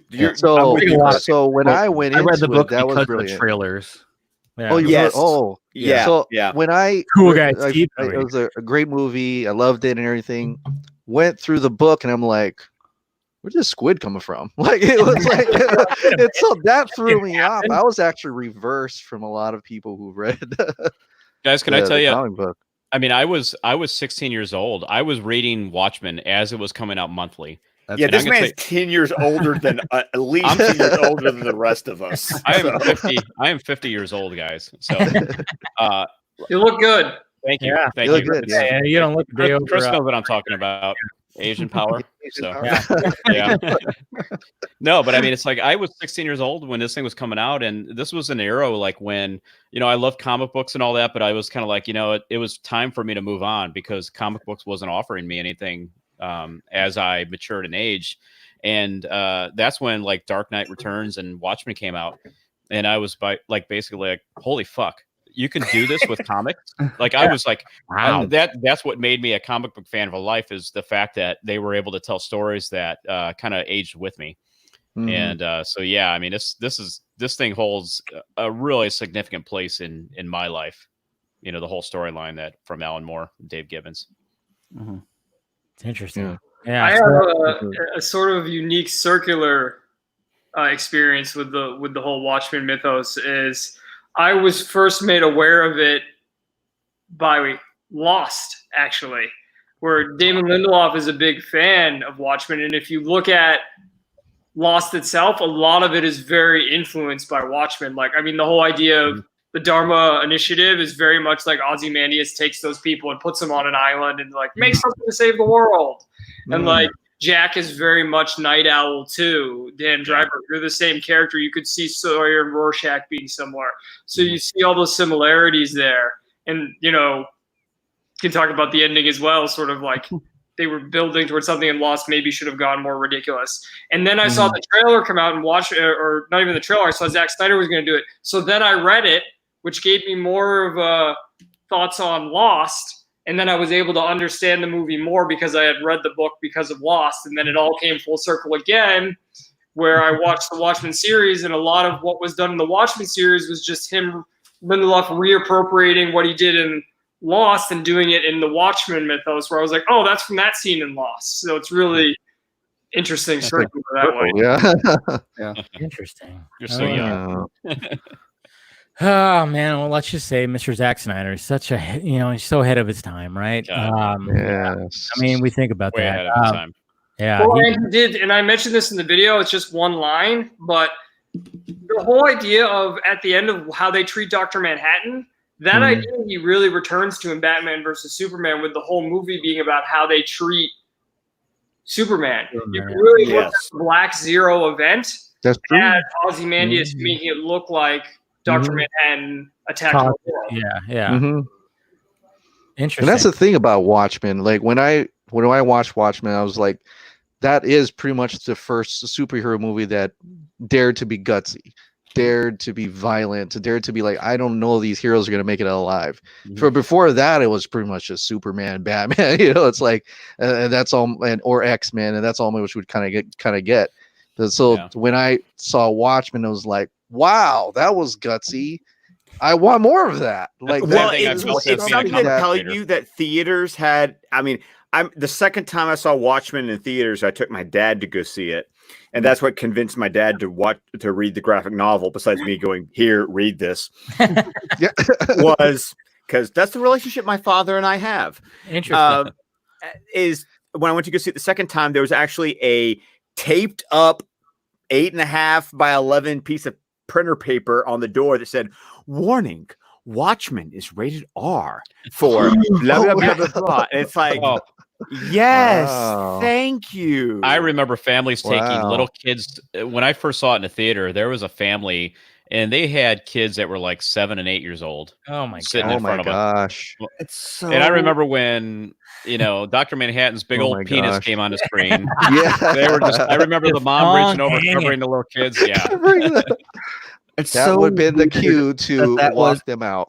It was long before that, Chris. and it's still like a thing that like the genre is trying to break out of, which is so weird to me because like it's not like comics aren't known for going places like that. It's so my God, the Batman Damned series, you have fucking Bruce Wayne just stripping down out of his costume and his dong's hanging out everywhere, and I'm like, exactly. It becomes such a controversy. Yeah.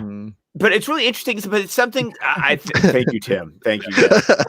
Air quotes. Like Batman Returns. Like it's not the first time. Like how I don't know why the like comic book movie is still like hardwired into so many people who were like my age, who are like, oh, so it's a kids thing, and it's like, well, yeah. Maybe. I mean, and the weird thing is that has been a controversy throughout the history. I mean, I've read the 10 Cent Plague about the comic book witch hunts in the 40s and the 50s, And I just finished reading this summer while I was quarantined and I was, had nothing else to do. I read that. I listened on audio to the book Marvel Comics: The Untold Story. Great history of the industry, just particularly focused on Marvel. But just there's always, since the 30s, there has been that back and forth of, isn't this just for kids? Yeah. And anytime code or whatever. It's a medium. Yes. Yeah, like should all internet video be porn? Because that was like the first iteration. Like I don't. You have kids videos on the internet too. Like, how come it's just so. It's the same thing with animation though too. Like any cartoon show you watch, if you're an adult, like the new DuckTales is so immersive, and you want to talk about a shared universe there. Like there's so much going on in those episodes, but I don't go around and say I'm watching the new DuckTales because people be like, "Aren't you like a 37-year-old?" Yeah. Now you're exposed. Well, my daughter was asking about South Park. She goes, "Hey, what's that cartoon about?" They're perfect, yeah. Yeah.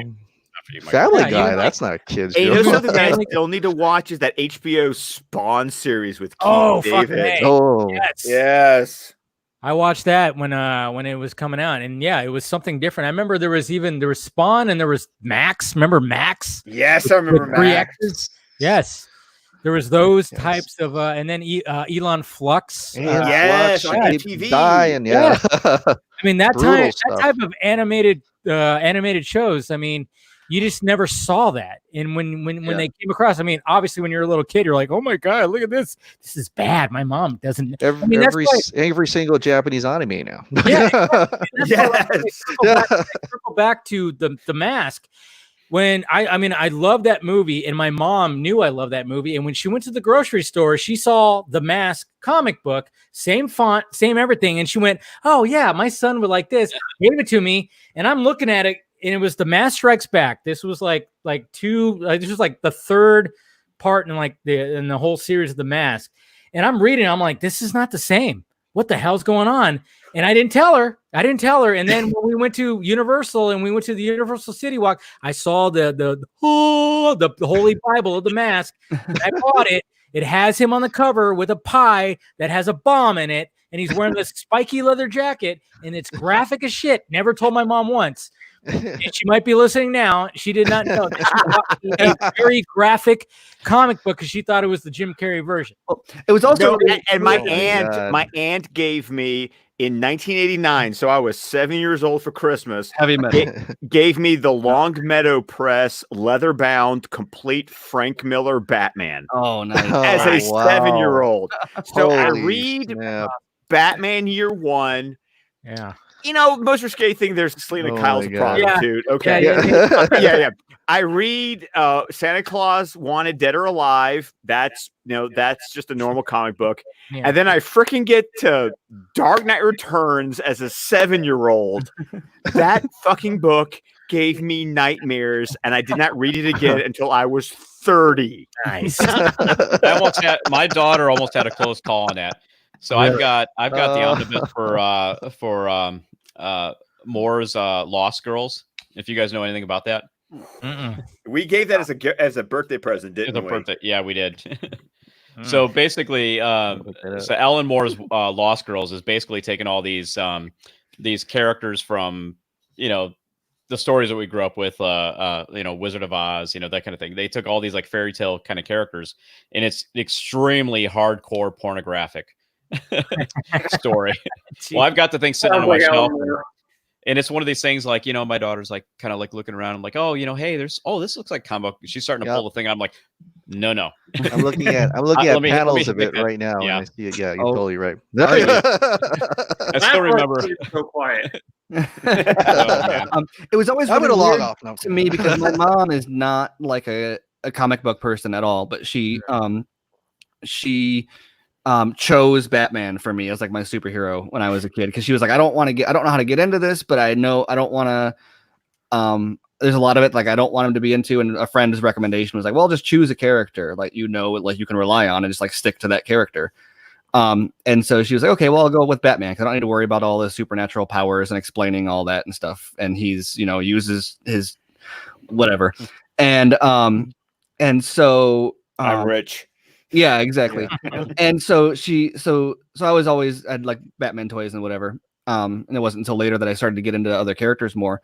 But so she was always aware of, like, she would say that, oh, I don't like the darker direction they've taken the character, or she would say, like with the movies, oh, I wish they'd bring back I wish they'd bring back why am I blanking? Adam West. Adam West. I wish they'd bring back Adam West. Or she's like, they could even bring him onto the show as like an older mentor figure to be like, you've lost your way. And it was funny because like that's how people talk about the character now, and she wasn't like a fan at all.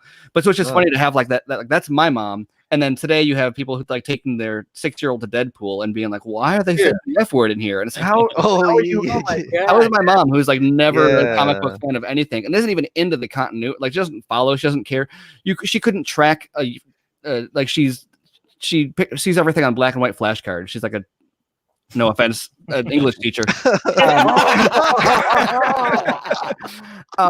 Shots fired. A very different type, apparently. And was that why you're a writer? No. But she knows. But yeah, she knew that there was like different versions and more and less adult stuff going on. So it's just so weird that it's like more people that are, millennials or just a little bit older than millennials are that have kids and are taking them to movies, which is a weird thing to say, but aren't aware of the fact that like you've got tonally darker stuff. It's just weird. Yeah, it's funny because when the first Deadpool came out, I remember the second time I saw it with my buddy, we looked back and literally like a couple brought in like a stroller with their infant child, and we were like, what the fuck? And then they, after like 15 minutes, they were gone. It's like, yeah, duh. Yeah. Do your research. You have. Oh, this wasn't Spider-Man? No. It's like it's R-rated for a reason. I remember Deadpool came out the same week, the weekend before my second child, because we have a third on the way. Oh, but congratulations! Thank you. Yeah. But my 4-year-old, because Deadpool is a 4-year-old movie, and the movie came out on a Friday. Yeah, it's amazing the things that I date things by. I'm a father, I have children, but the movie came out on a Friday. My son was born on a Monday, and I remember I stayed in the hospital Monday through Thursday with my wife, and then when we came home on Thursday, Friday it was like, Daddy needs personal time. Perfect movie to go see. And Daddy went and saw Deadpool. By the way, Scott, how did you not name your son Solomon Grundy? He was born on a Monday. Because both of them were born on Mondays. You had the third one's going to be born on a Monday.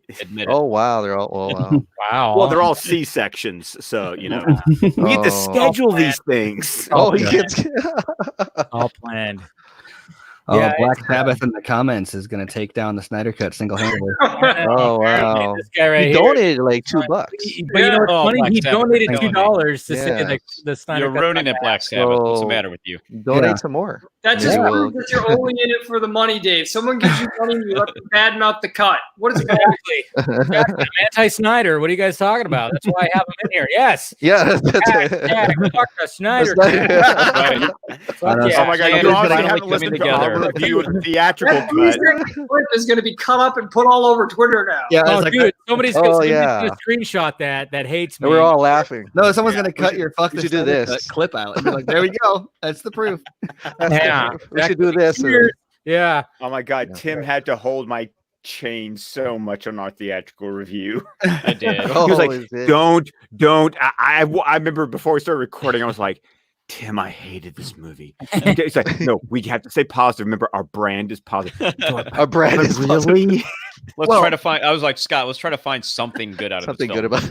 We found a few small things. Of course, oh my God, it's a fucking mess. And all. Well, remember, I think the first time I met you in person was when I guested on the show, and most of what we talked about was like, it probably doesn't. Like, he shot all of it, but like, it's a tough topic. He probably doesn't want to think about it anymore. Like, I think we handled it pretty well. That was Thanksgiving weekend, and I was out of town. That's why you were on the show. Yeah, exactly.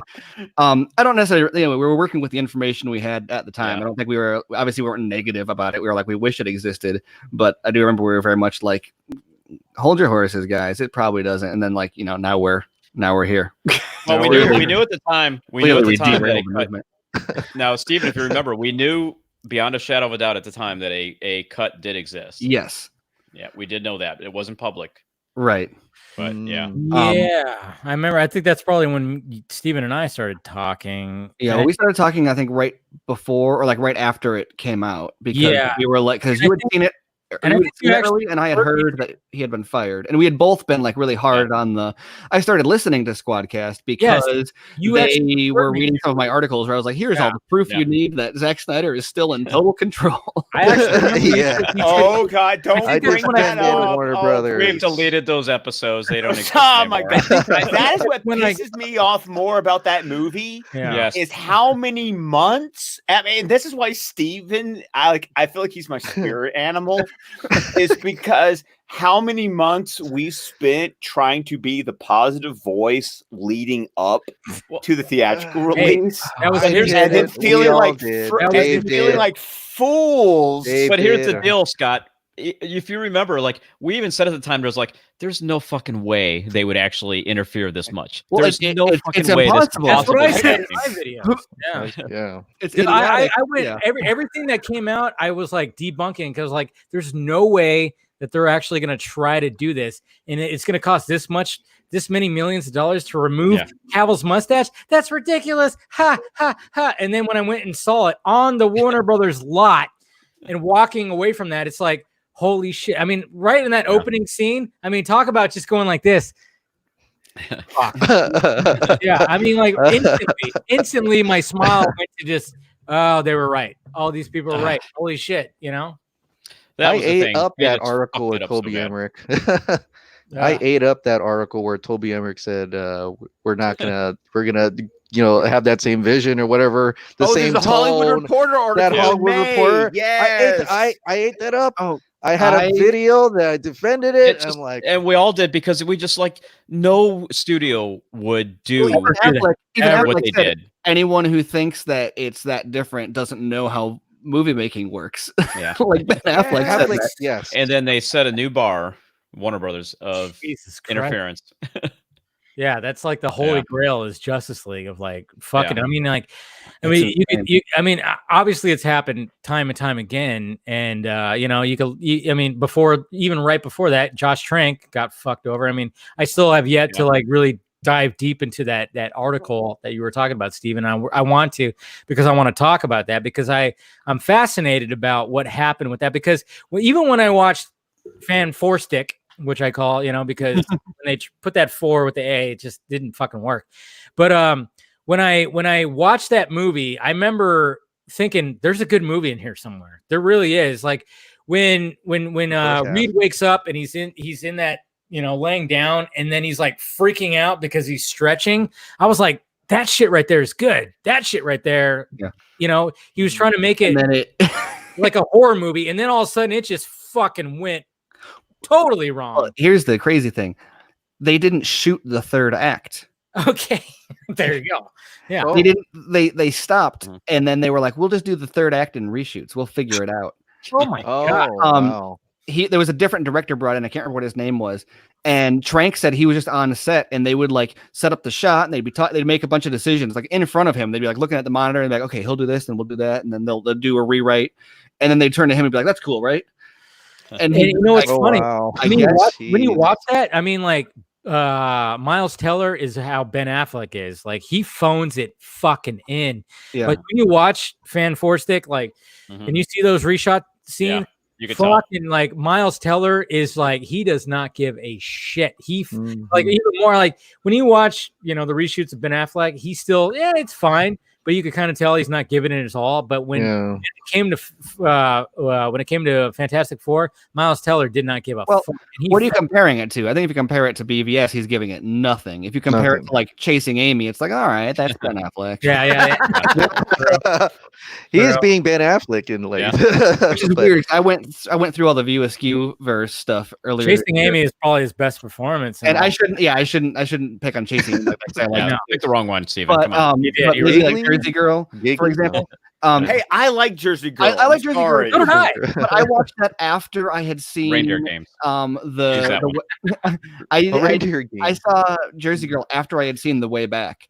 And there's a scene where he's like, I think he's talking to her in her crib and he like starts crying. And I was like, oh wow, he's like a different. He's come a long way. He's like a totally different person now. But there also is a Batman reference in Jersey Girl, which is cool. When he's driving like the fucking the street sweeper thing, or he's all, "This is the Batmobile. What are you talking about?" He said that. I'm like, he's talking to Will Smith. That's the funny part. That too.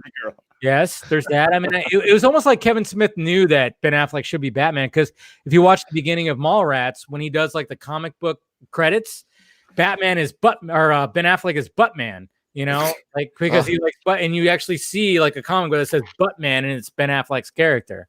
I like that one. You know, have you guys seen a picture of the one Trivial Pursuit card that says which one of these characters has not been Batman? And it lists like, you know, George Clooney, lists all the characters, and it has Ben Affleck as the answer. Oh yeah, yeah. Oh my God. That's pretty nuts. Yeah. Wow. Wow, That's crazy. Destined. That chin was destined to be in that cow. Oh, no doubt. Tell you what, but yeah. When Is there a story, by the way, how Zach sought out Ben Affleck? Like, is there? Well, I mean, like, how did he think of? Well, I mean, that was one of the things I asked him at the Snyder event. Was like, hey, man, did you like just have like a fucking bunch of headshots on the wall, but you covered like half their face, and you're just looking at all the chins? Like, what you best chin, you know? And he even said like that was kind of it. They were looking for like good chins. And I apparently, well, he's so into the iconography. So if like, the way he would choose Batman he would have like a profile shot of Batman in the shadows, and he would be like, boom. That's why he said that. Like I was making a joke, made him laugh. That's why we had that image where he was laughing. I just like said the chin thing, but he even said like that was kind of it. It was like looking at the jawline and the chin of the actor. And I think Josh Brolin was actually looking at first. Yeah, Josh. They actually wanted him first because they wanted that Dark Knight Returns Batman, and Josh Brolin actually would have been. I mean, you know, regardless of like how much we love Ben Affleck as Batman, but I think Josh Brolin would have been a pretty good Batman too. In a frustrating way, I bet. It would have been more appreciated movie too. There's like a weird Affleck. Dude, I just picture Zach as like that little Russian ballerina girl from Batman Begins, just like, you know, putting this over and just looking at his face, you know, doing all those kind of deals. Exactly. No, that's Dark Knight. You've got the wrong scene. Oh yeah, It's this dinner with Harvey Dent. She did that to Aaron Eckhart. Oh yeah, you're right. It was Dark Knight. Yeah, because he has a good chin. Yeah, you're right. I'm about to kick you out, Tim. Yeah, Tim's off the podcast. I guess. Yeah, well, it was good. It was a good run. Yeah, you lasted 2 hours and 7 minutes. Yeah. I don't know if you can last, the full. I'm going to give him the benefit of the doubt. It's the alcohol. It is. Yeah, exactly. That's always my excuse. But I think that was probably part of it. But yeah, there was like that whole thing that said Josh Brolin was actually the first choice. Brolin and Diane Lane would have been weird. That would have been weird. I'm a friend of your son. Yeah. She goes, yeah, you also tell the cape. No, I mean, what's funny though? Sin City 2, because Josh Brolin was, I guess the star in that, even though that movie just totally tanked, which is, I think it was just because it came out so many years later. It came out so many years later because I actually enjoy Sin City, a Dame to Kill For. It's a decent movie. It's got Ava Green. I'm sorry, it's okay. If you watch both of those movies back to back, you can enjoy both of them because it's the same style, same director. It all works. But I think the fact that it came out so many years later, it just didn't work.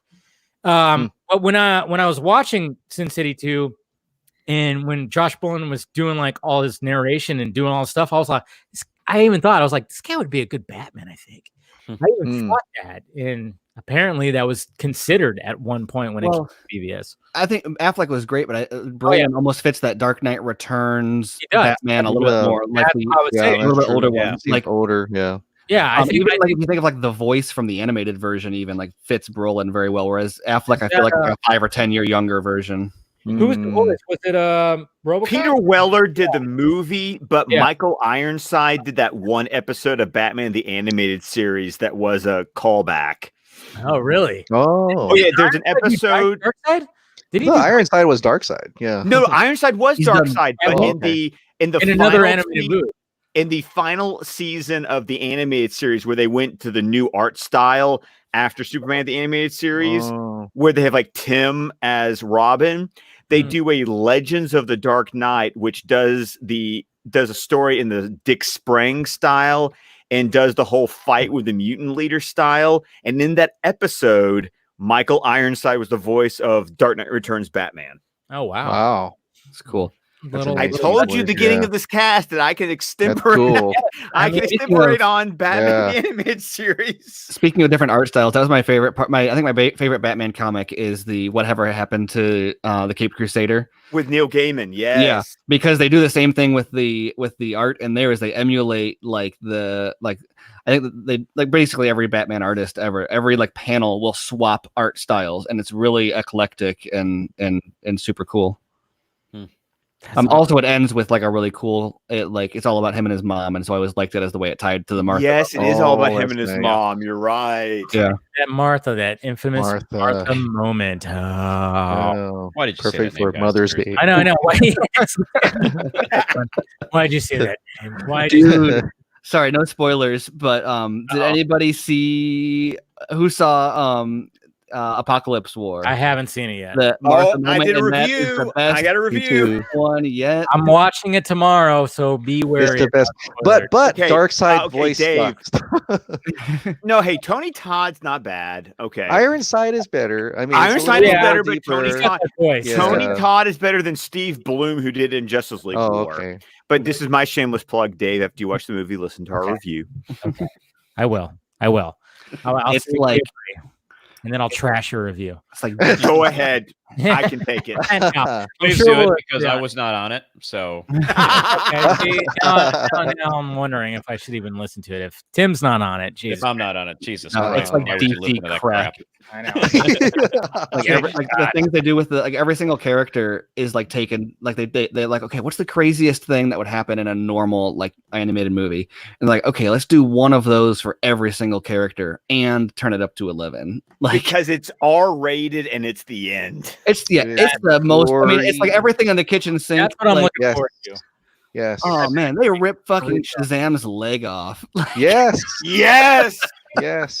I'll stop that. I mean, have you early on, so it's not a spoiler. But like, have you seen some of the Twitter hate on that, where someone said that, look what they do to Starfire? Yeah, they like, they do that to thankfully, I've everything. Avoided most of the Twitter hate. The shot of her was definitely a little bit. It lingered a little more than the other ones.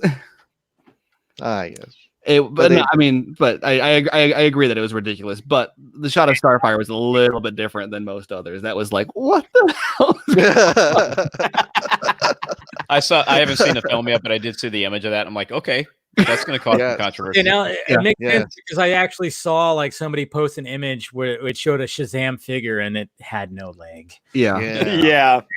Yeah, thanks. Damn it. I'm just kidding. It's fine. No, it's not you'll see. It's so much.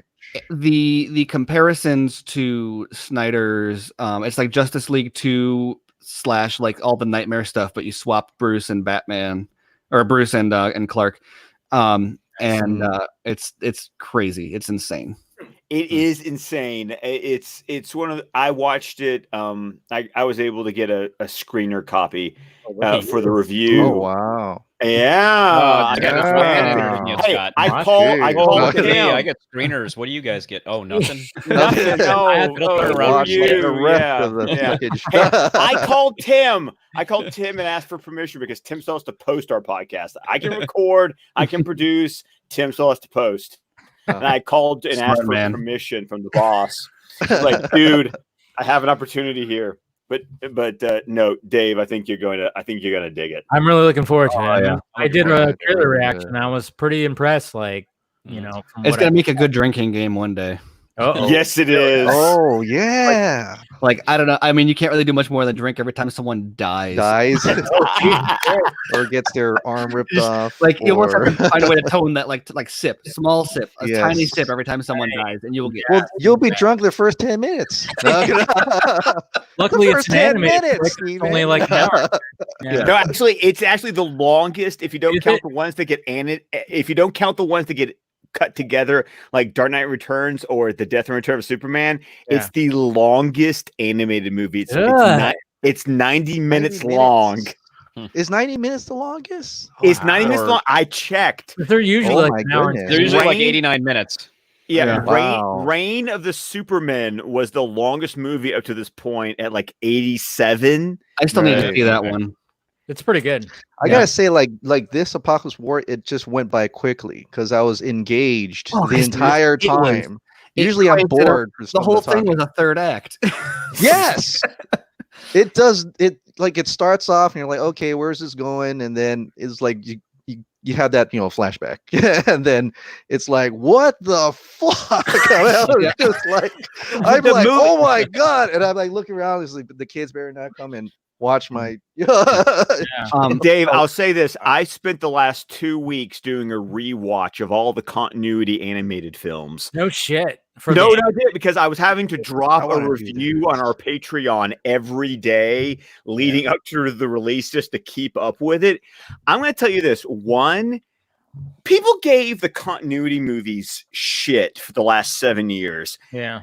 And when you watch just those movies, the continuity films, like the bar gets raised a little bit because when you're not worried about the Bruce Timm era that came before, and you're not worried about the standalones that interrupted the movies over the last 7 years. Yeah. If you're just watching those movies, you get a nice, tight story that has plot threads and has character arcs. And that's what makes watching Apocalypse War so much more satisfying is they pay it all off because they knew it was the end. And they just went, fuck it, it's the end. Yeah, Let's put do it all in everything. As many people Full circle to the end too. Yeah. That was one of the most satisfying parts about it, was just that they let people do that. Someone asked in the Luke, I think, asked in the comments if you need to see the other ones. I've skipped like half of them. Yeah, I know. I haven't seen all of them. I think I saw Justice League Dark. And I didn't have time to do the review that Scott did. So apparently, like Scott said, it all pays off. I would personally say you could go into it just having a general understanding of DC and you'll be totally fine. Yeah. If you care about the continuity, Justice League War and Flashpoint would be good to know beforehand. But apparently the more the better, I guess. I would also say agree. I would also say the death and return of Superman. Throw that in there. That's actually really right before all this. Yeah. Yeah. If you watch Death and Return of Superman right before Reign of Superman, yeah, it should be good. So I'm looking forward to it. I'm going to watch that after the newest episode of Harley Quinn. By the way, what did you guys think about the release of Snyder Cut joke of Harley Quinn? Scott, Tim, what did you guys think about that? I actually we actually reviewed it on DCTV Squadcast, one of our other shows on the network. I think it's hilarious only because you can't take it seriously. You can't. Because nothing that guy says is something that any of us on this she used her Marisu powers right. She used her Marisu powers, and Batgirl should have smiled. Well, that was actually the name of our episode. I know. Batgirl should have smiled. I saw that on your site, and I made the joke. I'm like, what are you talking about? They're making a jab at the bloggers that said that Superman shouldn't smile. Probably not. I was probably reaching, but still. But no, all they did was they took all of the most toxic things that fanboys in general say, shoved it into one character, and then the joke was they put a release the Snyder Cut shirt on that guy, which was funny to me because nothing he said is anything that any of us would say. And so I was able to take it as the joke that it was. Plus the fact I love the Harley Quinn series. I think it's fucking hilarious. It is. Yeah. And I will continue to say, like, there is no such thing as bad publicity. No, there's not. So, no. There's not. Well, and it's evidence of like. Oh yeah, go ahead, Justin. What are your thoughts on it, Justin? Well, I'm going to disagree slightly with Scott and say something that character would say. The Last Jedi was just virtue signaling. So, but that was the other character. That wasn't the release. That was the other character. Look, I think that the whole Harley Quinn series and everything, just from what I've picked up from Twitter, because I haven't seen it because I don't have DC Universe or anything, they just seem to make fun of everything. So you can't take it seriously that way. But 100%. I do think it comes from a perspective where many people in the entertainment industry go, oh, if we want to make something look ignorant, we make them say right-wing things. And I think that's what they were going for with that when they created. I think the premise of the joke is, oh, he's going to say things right-wing critics say, right-wing trolls say, therefore people will find it funny because that's ignorant, quote unquote, in our perspective. I don't personally find that funny because I just think that's very, that's anti the point of Batman versus Superman, right? We're going to other the other side rather than look into what they're saying. And because we disagree with this thing or we want to make fun of this thing, we're going to paint it with that brush.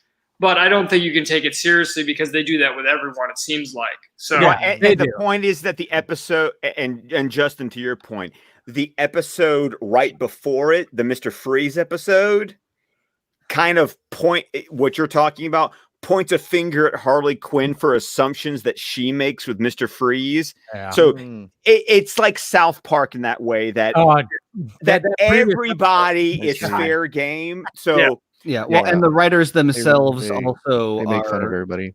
I know have been supportive also of some people have talked to them on the timeline and also in DMs, and they've been not only supportive of said, oh, I'd definitely be interested in seeing the Snyder cut, but also said I think they bought the shirts. They've also been really impressed with the response also. So they've joked about giving him a additional part in season 3, which would be really cool if they give him a more appealing No, they've talked about because there's actually, I think it was Nash or someone was like, where's the release of Snyder Cut girl to represent me? And so they've joked about giving him an arc to find love in season 3. Yeah.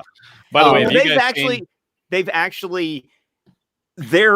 they're interacting with members who support the movement in a way that is very supportive, which is fun to watch people who don't automatically dismiss it.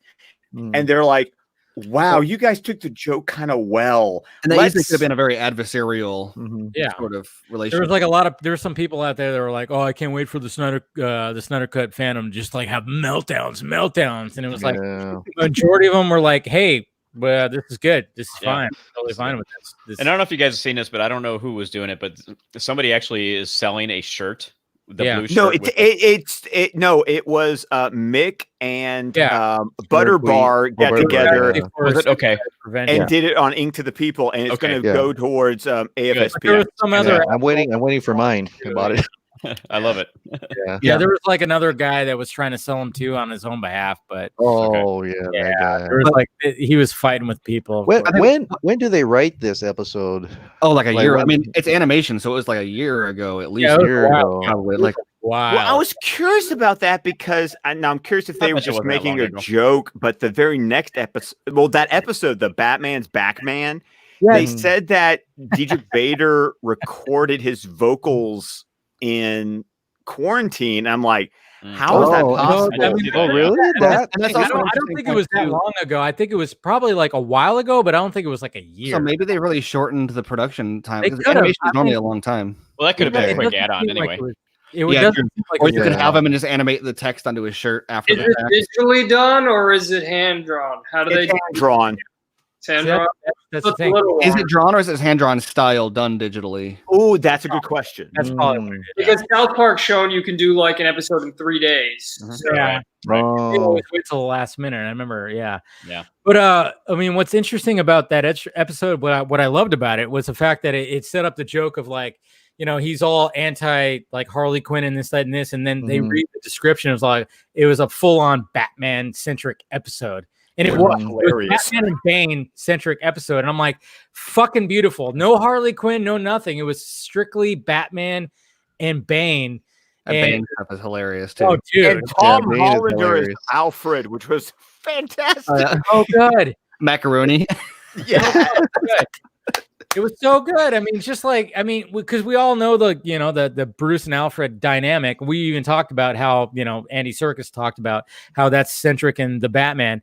But I mean, the way that they portrayed it in the Harley Quinn series was just, it was absolutely a thing of beauty. I was laughing my ass off through that whole fucking episode. And like you said, the Bane stuff is strictly making fun of course, the Dark Knight Rises Bane with a voice. I mean, Yeah. And I totally bought that coffee mug from season 1. I know. I remember you had that. I'm like, damn it. Caffeine's my reckoning or something like that. Caffeine is my reckoning. I've got that mug. I got Gordon's GCPD mug. Oh, and I've got Poison Ivy's Go Green Humans Make Great Fertilizer. I had to. And that's the thing is like anybody who was like upset about that, I'm like, this whole series, they make fun of the entire DC universe. I mean, Superman is a fucking douchebag. Like when we saw him make an appearance in the episode where Harley Quinn was trying to find her arch nemesis, and she wanted Superman to be the arch nemesis. And it was Damian. Robin comes in on a fucking, and it's just like it was beautiful. I mean, that's the thing. When it comes to comedy, I'm generally a fan of anything that disrespects something that people take overly precious. Yes, absolutely. Especially Steven, if they disrespect something across the board, like if it's targeted, then nothing is a sacred cow in this show. Yeah, exactly. Well, because what they're mocking is not the idea itself. They're mocking the fact that people care too much about it. Yes. And that's what I like. South Park, and I think the show does that pretty well. And I think that's something that even the people that like were positive about the Snyder Cut thing were, and I think something like Zach as a he understands the zeitgeist. Like notice all of his movies or everything, like even Army of the Dead. Like think about Army of the Dead is this movie he's been working on for a while now, and it's going to come out after a worldwide pandemic, and it's about a team of people going into a quarantine zone after a zombie apocalypse. Like every single movie he has somehow hits. Even if some nerve, you gotta wonder if he has a time machine. He's ahead of his time. He appreciates guys in that way, and so you know that when he sees something like this, yeah, sure, maybe it didn't paint fans in a good light, but look at it in a meta sense. They put that joke in there knowing it would be popular enough to resonate with people, right? Like if it was too fringe or too obscure, it wouldn't be worth putting it in. So it's tacit acknowledgement that we know what it is. We know you know what it is. It's just it's not going away. Like it's even Warner Brothers saying, "Oh, hey, this is just going to be a thing that's going to be funny forever because people are going to always know what release the Snyder Cut means." It's a weird compliment. That's the thing. Yeah. And how is it going to age too when the cut does get released and then people go back and watch it and they see that joke where that guy's supposed to, a lot of the joke right now is, oh wow, here's this guy with this insane thing that's never going to happen. But then, when it does happen and people go back and watch it who have never seen it before, right? Say Tim's daughter, right, watches it one day after seeing the Snyder Cut and knows it's out and everything. It'll be a completely different joke to her because that guy will look a lot more rational and sane. So. I can only hope. I can only hope. That's what we only hope. Actually, Tim, like your whole I've obviously talked to these guys about the Snyder Cut. Sure. What's your whole opinion on the whole thing? Yeah, I mean, obviously, I want to see the fucking film.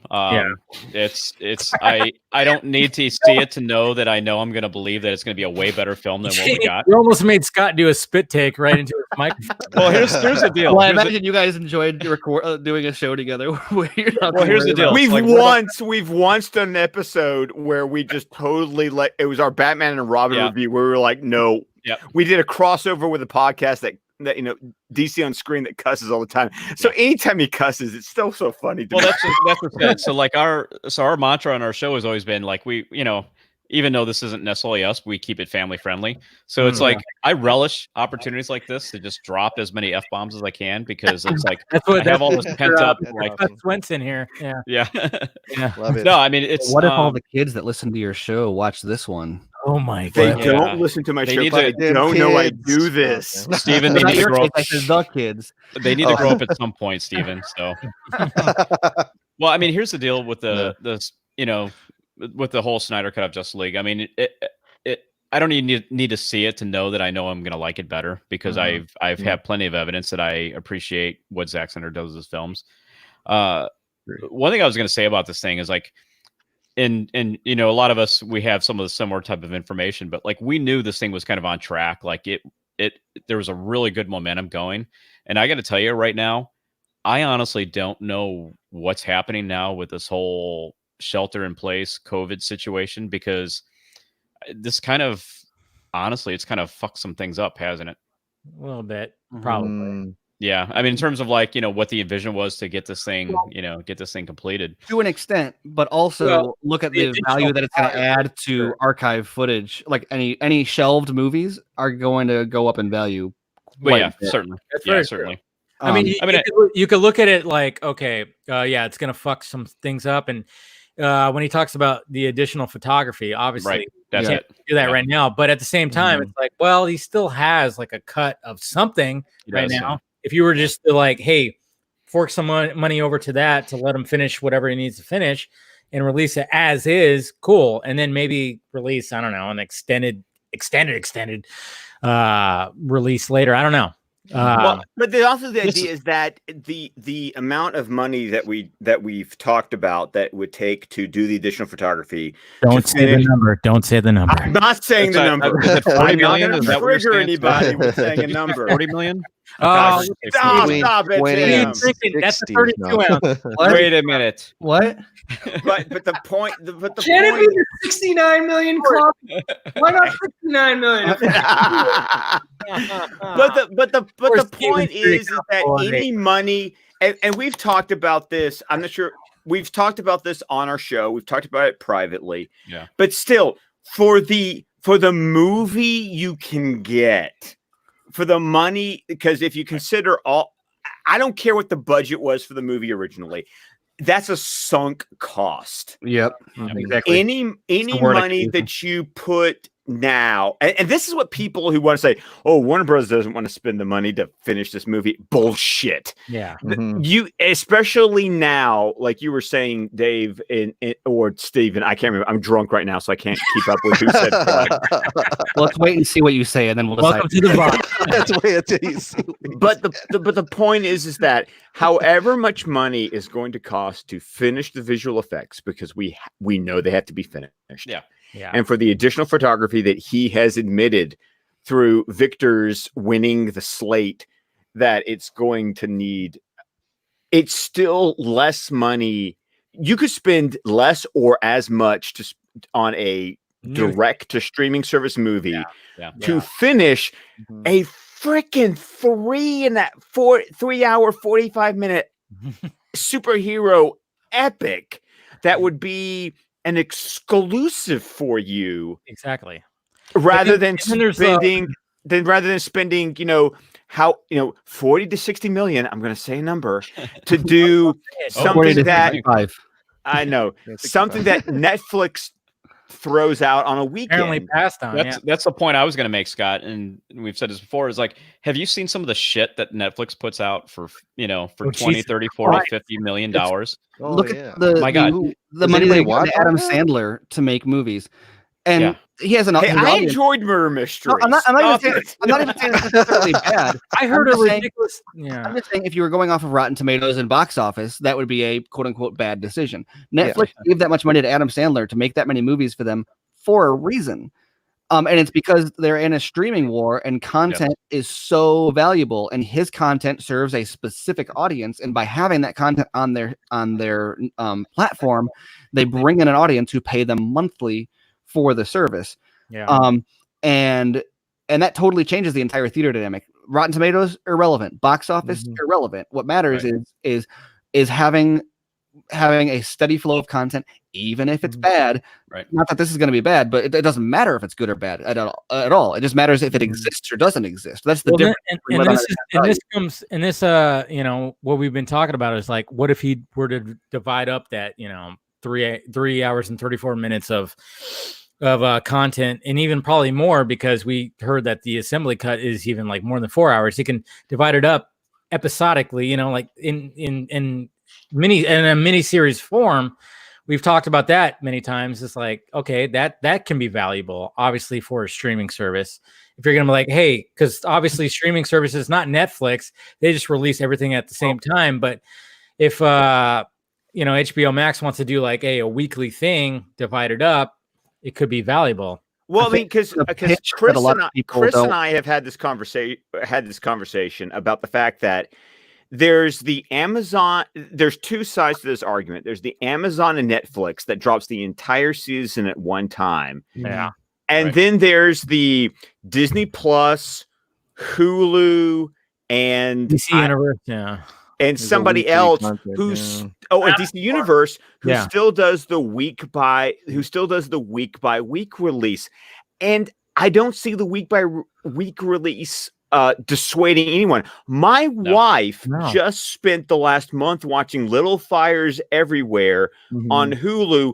And do you think she cared that she had to wait every Wednesday to watch an episode? Dude, I mean, no, she didn't. Dude, with somebody like me, I'm busy during the week, and I look forward to Saturday mornings to watch the Harley Quinn show. I did the same thing with Titans, even though like some of those episodes were iffy. Same thing with Doom Patrol. Same thing, and I was okay with that. I was actually okay with that. So there's some argument about it because I remember when Stranger Things season 3 came out on the 4th of July. Yeah. I do not understand how I can wake up on the morning of the 4th of July and there's already spoilers for the entire season. Yes. And it's not just that. I still think the weekly model is extremely valuable because I mean, you look at when an episode comes out, you see people talking about that thing for like a week, and you don't see that, you see when Netflix drops like, 10 episodes of some series all at once, you see a lot of scuttlebutt and talk about it for maybe a few days and then it's gone. Well, and I prefer the weekly model as well for that exact same reason. Also, as a writer, I like, I can't, there's no purpose for me to write anything about episode 3 of Stranger Things because it's already, it's done and gone. We got to write as a writer, we're going to write about the season as a whole. But the difference, when you can look at the difference between those two models, look at the budget that each of those companies dedicates to new content. How much is Disney spending on new content versus Netflix? Netflix drops it all at once because if they dropped it weekly, they would strangle themselves in the sea of their own content. Whereas Disney Plus only had The Mandalorian when they came out. So they had to space it out in order to keep people. But like Netflix, there's new releases daily, weekly. Yeah. And Netflix just dropped another show today, and I didn't even know it. Like, I saw it on Twitter. It was like a trending. I was like, oh, Dead to Me season 2 came out. Honey, we need to watch that because we love season 1. But that's the thing. When Netflix will change eventually, but they don't have a back catalog because they're not a studio. They're not Disney. They're not Warner Brothers. They weren't a platform started by a studio. And eventually all the content that they have that's owned by Disney, by Warner Brothers, by NBC Universal. Yeah. They're going to lose all that, and by the time they lose all that, they need enough of a back catalog in order to maintain their customer growth, and so they have to go into billions and billions of dollars in debt. They keep binge. I mean, the both models is like drop the whole season, but it's harder to chew that, especially when you're busy. Yeah, I think like that weekly and. Great content for us because weekly we can review it weekly instead of like trying to review the whole season, like Steven said. We can, and if we're spoiler reverse, like I am, like Tim doesn't care about spoilers. I fucking hate spoilers. I don't like. I want everything to be fresh for me, and I'm sorry when you're our age and you have a wife and multiple kids and a job and a day job, you can't binge. You can't binge. Yeah. That's my life. I've actually kind of proposed that. I think there's sorry, Justin. I think there's an interesting proposal somewhere in between, dropping all at once and dropping weekly. I'm waiting for somebody to just drop 2 episodes a week, one on a Tuesday, one on a Thursday. Anyone who watched Voltron, really cool. Legendary Defender on Netflix knows what's up. They drop like 6-episode seasons every 3 months. And so that was like an hour or 2 or 3 hours maybe worth of content every 3 to 4 months. And that was amazing because you'd get a full season level arc. In a bingeable, like easily as a dad, a easily bingeable model, and it's something I could watch with my kids. They aren't old enough to follow, but like I could be on while they're in the room, and I wouldn't be like concerned about it. Yeah. The Voltron had big robots, and that was enough to go. Daddy wants to watch this because Daddy watched Voltron in 1984. My son's favorite, my 4-year-old son's favorite. If I say, "What do you want to watch?" He says, a guy. Oh, what does he say? A guy with a pile of Autobots, and he pulls them all out and transforms them. Nice. That's his favorite show. And so if I say, so I was supposed to put that on earlier today, and it was Transformers. A stream of some guy playing a Transformers video game on instead because YouTube had progressed through whatever. And I was like, yeah, sure. And I forgot to switch it on. And then like 15 minutes later, he's like, Daddy, you're not playing a guy with a box full of Autobots who pulls them all out and transforms them. And I was like, that's funny. Mine was Robot Lions. That was like, yeah. What I tell him is like, all I search in Google or in YouTube is Transformers toys, and then I hit play. Like, you don't need to give me the whole, the emancipation of what. Justin's been waiting to speak. We got to get. What were you gonna say, Justin? Oh, okay. Good thing I remember. Not what I was going to say. Scott's age comment is really well taken because we have to remember we're not the age they're making this content for when they're doing that on Netflix. Yeah. They're making it for, and I don't know if Scott has this experience, but they're making it for the kids in class who won't put down the phone because they're binging shows during the school day. Like that's who it's for. Dude, you know what's funny about that is like I work with my job that I got 3 months ago or whatever, 2.5 months ago. I work with like younger people. I'm actually like the older dude now. It's very strange. Very strange. I'm like, what the fuck happened? Welcome. What the fuck happened? Why am I the old guy now? Dude, I've always been the youngest person at like every company. I was always like the young. Yeah, but they looked at me and they're like, they thought I was like their age, which is good. I was a compliment. They were like, what? You're fucking 36? What the shit? And I'm like, thank you. That's a compliment. Good. Well, it's when they call you sir. That's the thing. Right? Seriously. I know when I go big, if they call me sir, I'm like, oh, God damn it. More gray hair just shows up here. But when they're working, they have like a show, like, they have their phone propped up and they're watching a show. I'm like, how do you do that? I can't do that. I can listen to a podcast, sure, but I can't watch a show while I'm doing work. How the fuck are you doing that? What gets me is when my wife she's got like an iPhone 7 Plus, and she loves to put her earbuds in and watch a show. I'm like, who the hell watches their show on their phone? You watch it on a TV. I can't do that. You do that, Tim? My wife does that, but and she'll do it. She'll watch a lot of like trash reality stuff. And I love Amanda though. She knows it's trash reality stuff. Like she loves it because it's trash.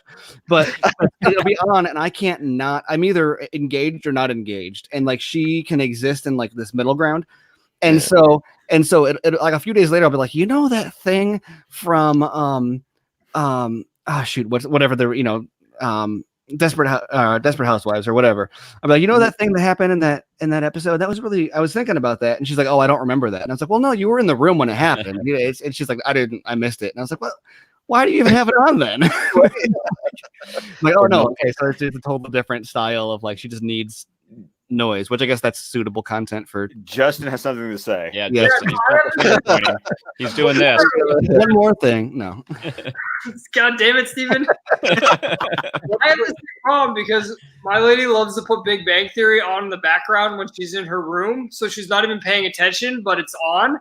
And then she'll be on the phone with me or on FaceTime, and I'll be like, oh, is that the episode where they see Summer Glau on the train? And she's like, what are you talking about?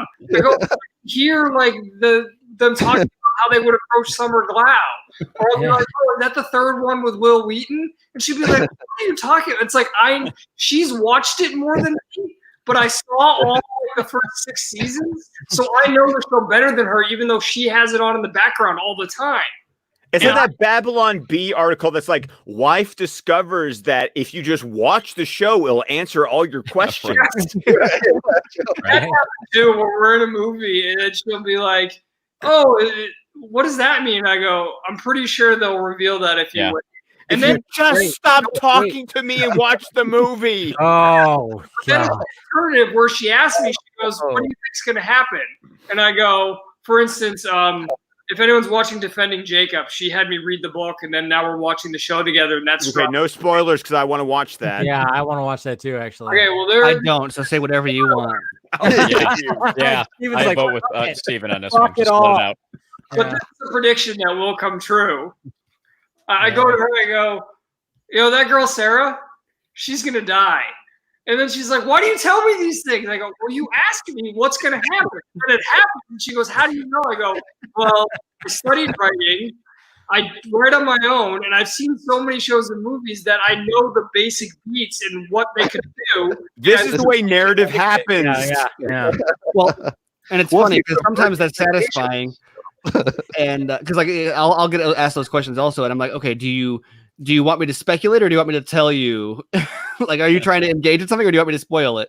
Exactly. Because sometimes it's like really entertaining. Like, what was the one Invisible Man I just watched recently? And the second that final scene started, I knew exactly how it was going to play out. Oh, you did. I loved every second of it though. Yeah. Even though set it up so intricately. you tapped into like what Lee Whannell was going to do. It was like it's like they tipped the domino, and you were like, oh, it's going to tip all these dominoes, and then you get to watch, and each one falls, and then it's satisfying. So beautiful. But there's other times where they do that, and you're like, come on, I saw that coming. Like, and isn't that a weird Sometimes I hate that area to be in, where sometimes predictable is. It takes out the enjoyment. It takes the enjoyment out, or sometimes predictable is it. Could be great. Yes, you set that up so well. Yeah. Yes, because you see how he was crafting. Well, that scene it's like it's like you watch a CW show and you can predict it because you know how you know how. But whereas it's different when you watch something like an HBO show where you can predict it because they put out the right pieces, and one satisfying because you solved a puzzle, the other is frustrating because it's falling into a trope. Yes. For me, it's very rare that I'm surprised by a twist or anything. Usually I can see what's coming. Like the biggest examples for me are like Get Out, or for me, what was the other one he did? Us. I saw the twist super early, right? Yeah, you can predict it. Yeah, I wasn't surprised at all when I saw her with the mirror, and then later on when you're like, oh yeah, they switched. Yeah, 5 minutes later when they were like, oh, she doesn't talk much, and I was like, oh wow, the other ones don't talk much. Obviously, that scene was to set up later, and that's an example of when I told my girl, I was like, this is what's going to happen, and she got mad at me. But to me, when I'm not surprised, because nothing can really surprise me anymore, what you guys are talking about is the difference between good writing and bad writing. It doesn't matter if I know what's going to happen. Mm-hmm. If you bring me there and it makes sense, then you've written it well.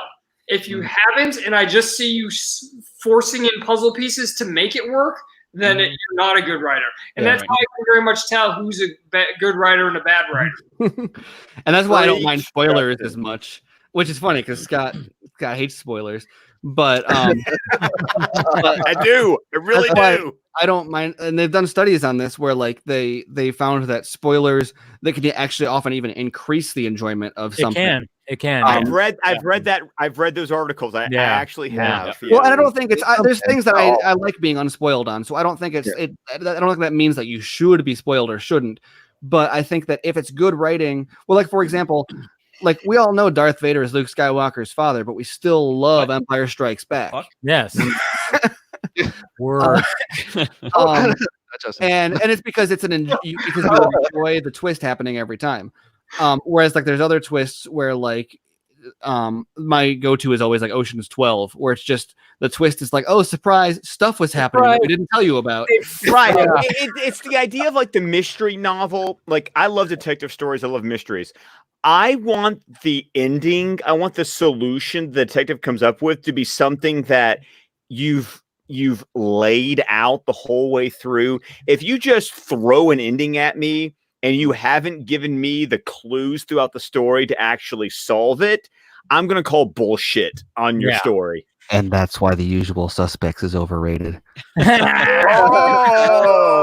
It's actually, you know what? I actually agree with you with that, Stephen, because when I talk about like what inspires me to like write something or anything like that, I never really think about The Usual Suspects because yes, it's a good movie. I like the twist, but it does seem like, oh, all of a sudden he's just going to walk straight in. I will say, I think the execution makes it enjoyable. Oh, it does? So it does. I love I do enjoy that movie. But I've rewatched it multiple times, and every time I rewatch it looking for the clues they must have. No, there's no clues at all. There's no clues. Yeah.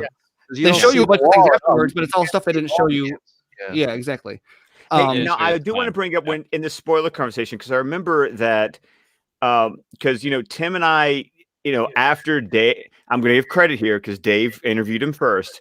After Dave interviewed Sean O'Connell about his release of Snyder Cut book, and he came on our show, and we had the opportunity to interview him as well, which is it was a really fun opportunity. First interview, actually the first interview we ever done on the show. Yeah, we just don't do them.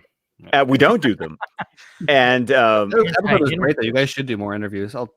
If we could get more interviews, we would love it. We haven't tried. We've talked about it. No, I was the one who basically went, I'm going to be shameless. I'm going to ask. Mm-hmm. But when we did it, and then he did eventually interview us for his book, I remember one of his questions he asked us was about the stuff that Snyder had released. And kind of to the point that you were talking about, Stephen, about, I'm a spoiler-averse person. Fuck, with as much as Snyder has revealed on Vero over the last how many years about the Snyder Cut, you almost feel like you know how the movie goes. And yet it has built up my anticipation of, no, I fucking want to see it. Yeah. What he has not revealed, Scott, is he has not revealed any of the theme. He hasn't talked about any of the intellectual ideas behind it. It's all concrete surface level. Yeah, he's only showed us the surface, Right.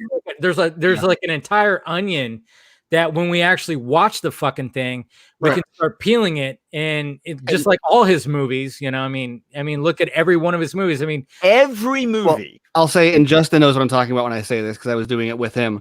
But I started digging into the anti-life equation, and that was very something big.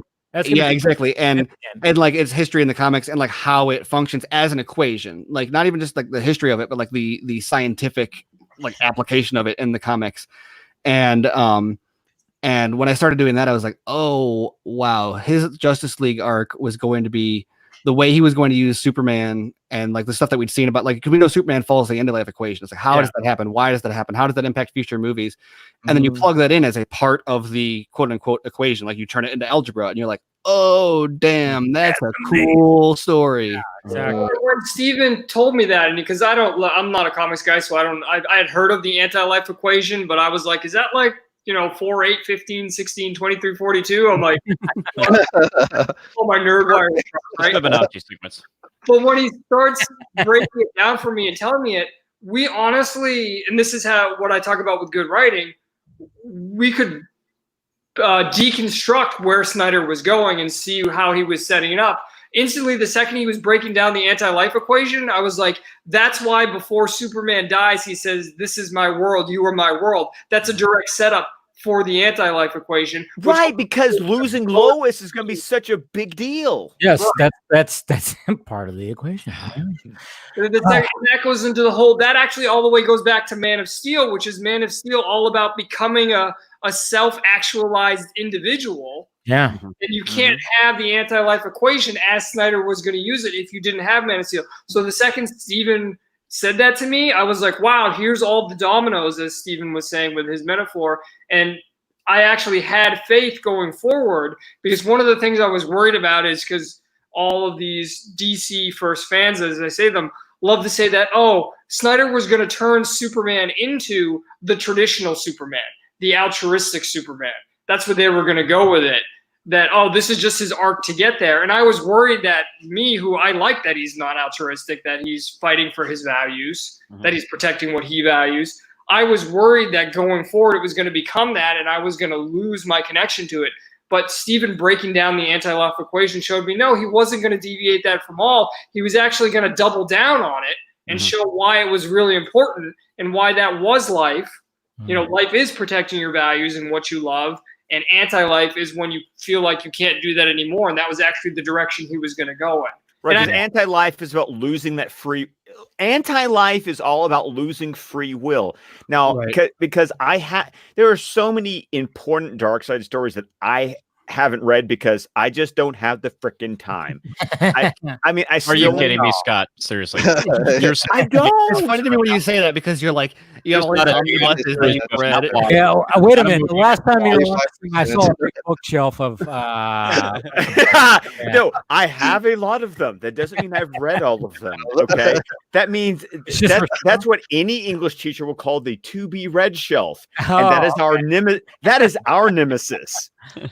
And I still need to read things like Legion of Superheroes: The Great Darkness Saga, which I own. And wait! You have not fucking read that? I haven't read it, Tim. I know you love the Legion of Superheroes. No, but you recommend that to people. Right. I know it's good. I just haven't read it yet. Okay. There it is. There's the married couple. I learned something. I love it. I love the tension.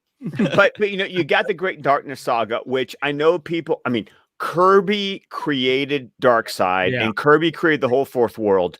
But I'll be the first person to say the Darkseid that we know today is not what Kirby, like, you go back and read what Kirby wrote. It's not the Darkseid that we know today. It started with what Paul Levitz wrote in the Great Darkness Saga, and then Ostrander did in Legends going into the post-Crisis era, leading up to, and I don't care how much shit people want to give Final Crisis by Grant Morrison. Can someone explain why Final Crisis? I love Final Crisis, and I'm not like, I've never been enough in comics to like get that. I don't. That's the thing. I don't know why people give. Is it because it's Morrison? Because Morrison, I know, is like a little bit divisive, but I love Morrison is divisive, yes, and that's the thing, is that it's all personal taste. If you can't take Grant Morrison at his Morrisonness, then Final Crisis is not going to work for you, because Final Crisis is really what led me to this thing we were just talking about with the anti-life equation. Because like what you said, what blew my mind about it was you talk about the anti-life equation and you think of it as, okay, the anti-life equation, therefore it is the way Darkseid like commits genocide or kills people. And I don't know where the origin came from, but of course Morrison really tapped into it. Was no, the anti-life equation, the opposite of life is not death. The opposite of life is the absence of free will. I was like, oh, that's amazing. That's a great story. Yeah. So, and of course you look at Snyder's. That's where I was like, how is Snyder going to use that? Oh, of course, free will is like that's how it was going to tie through. And so you think about Superman getting it, and you follow the anti-life equation itself. And if you look back at some interviews after BVS, also you see Snyder was like, well, there's an equation. And I'm like, oh, well, and the whole idea that Batman was going to sacrifice himself in his original 5-film arc. That is like, dude, Zach either read or knew Final Crisis by Grant Morrison, because that was the point of Final Crisis. At Terrio, you look at the way Terrio talks about his introduction to comic books was like from doing Justice League, and he read like all the stuff from that. And so it's like, okay, how would Chris Terrio approach this? And knowing the way Chris Terrio writes, the way he talks about writing, I can imagine him just eating up Grant Morrison's Final Crisis stuff. That's all like up his alley is like a not even suitable way to describe just how much I think Terrio probably loves Morrison. Well, and I'm also curious when it comes to Final Crisis is that I actually got, because DC has finally got their shit together and are going back to their like historic events and publishing omnibuses with all the main events plus the tie-in, like, because there are some main events that tie-ins are things that are literally ancillary and you can ignore. And then you get other tie-in events where there are those weird tie-ins that you actually have to read with the main series for the main series to make sense. And so with DC going back and getting their shit together and publishing these omnibuses, they put everything in one book. And I'm assuming they put them in the book in the order that you're supposed to, read them. Yeah. And they did that with Final Crisis on this 10th anniversary. There's some people who are just going to hate Morrison because Morrison's going to Morrison. But I wonder how much of it would be benefited from if you read everything that they thought you were reading to get the full story. And oh my God, does that not speak to a lot of the criticism that we hear? If people just had the full story, if people just had the full context, would a part of the story be more appreciated if they understood what it played in the overall story? Well, and I'm going to try to keep this brief because I keep on jumping in and like Chris hasn't talked in a while.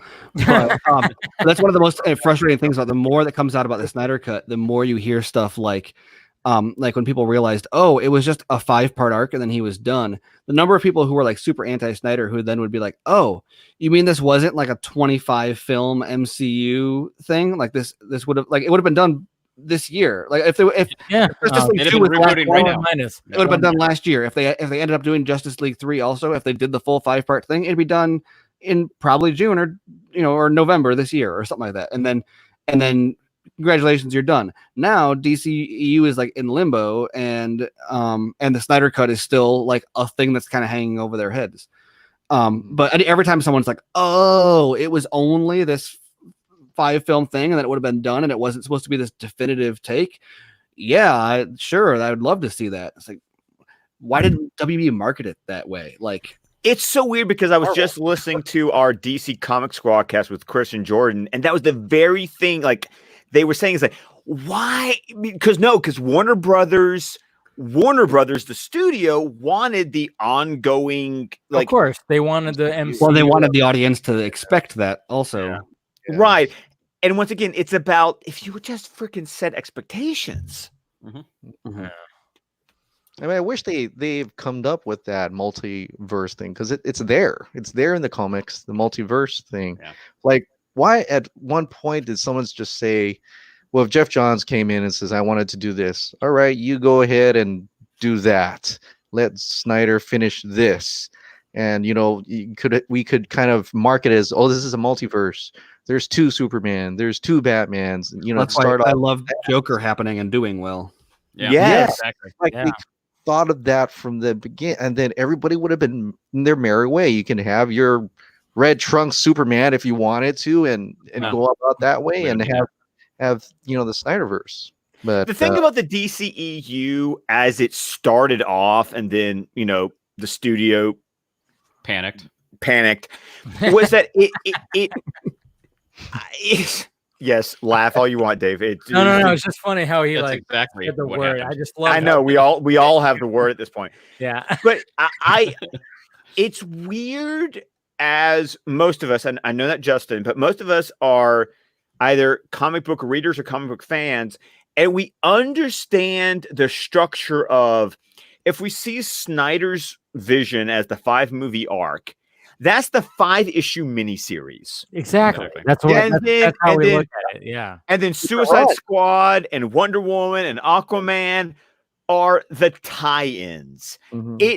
It's completely the structure that a comic book company goes through when they have an event. Yeah, and I think that's what Snyder was trying to do. Yeah. He wanted to set up his graphic novel of, okay, I'm going to do an arc about Superman, but you guys can do your little tie-ins like Patty Jenkins, James Wan, do your little tie-ins with with what I'm setting up for you. A thing Trank said in that profile of him that really resonated with me and kind of reminded me of Snyder is he said, I don't want to ever make a film that gets remade one day. That's a great quote. Which ironic because like reshoots and etc. But I mean, he meant I don't want to make a movie that one day someone says, let's do that again, but modernize it, or let's do that again, but improve it. He's like, no, I want to make Godfather. I want to make Apocalypse Now. I want to make and you look how many movies are there like that where it's not going to be there's going to be another Batman v Superman movie one day, for example, but is it going to be Batman v Superman? No, it's not going to be. I don't think so. No, I mean the 2 of them will be in a movie again one day. Maybe they'll fight in a movie one day. Of course, they're not going to remake Batman v Superman. Sure. I can't wait for the Sucker Punch remake. I don't know about you. Hey, I still love the hashtag, Justin, that you came up with. Because yours is release the Snyder Punch, right? I love that hashtag because I was someone who was very late to the game with Sucker Punch. The only version of Sucker Punch I've seen is the extended cut, and I've read that.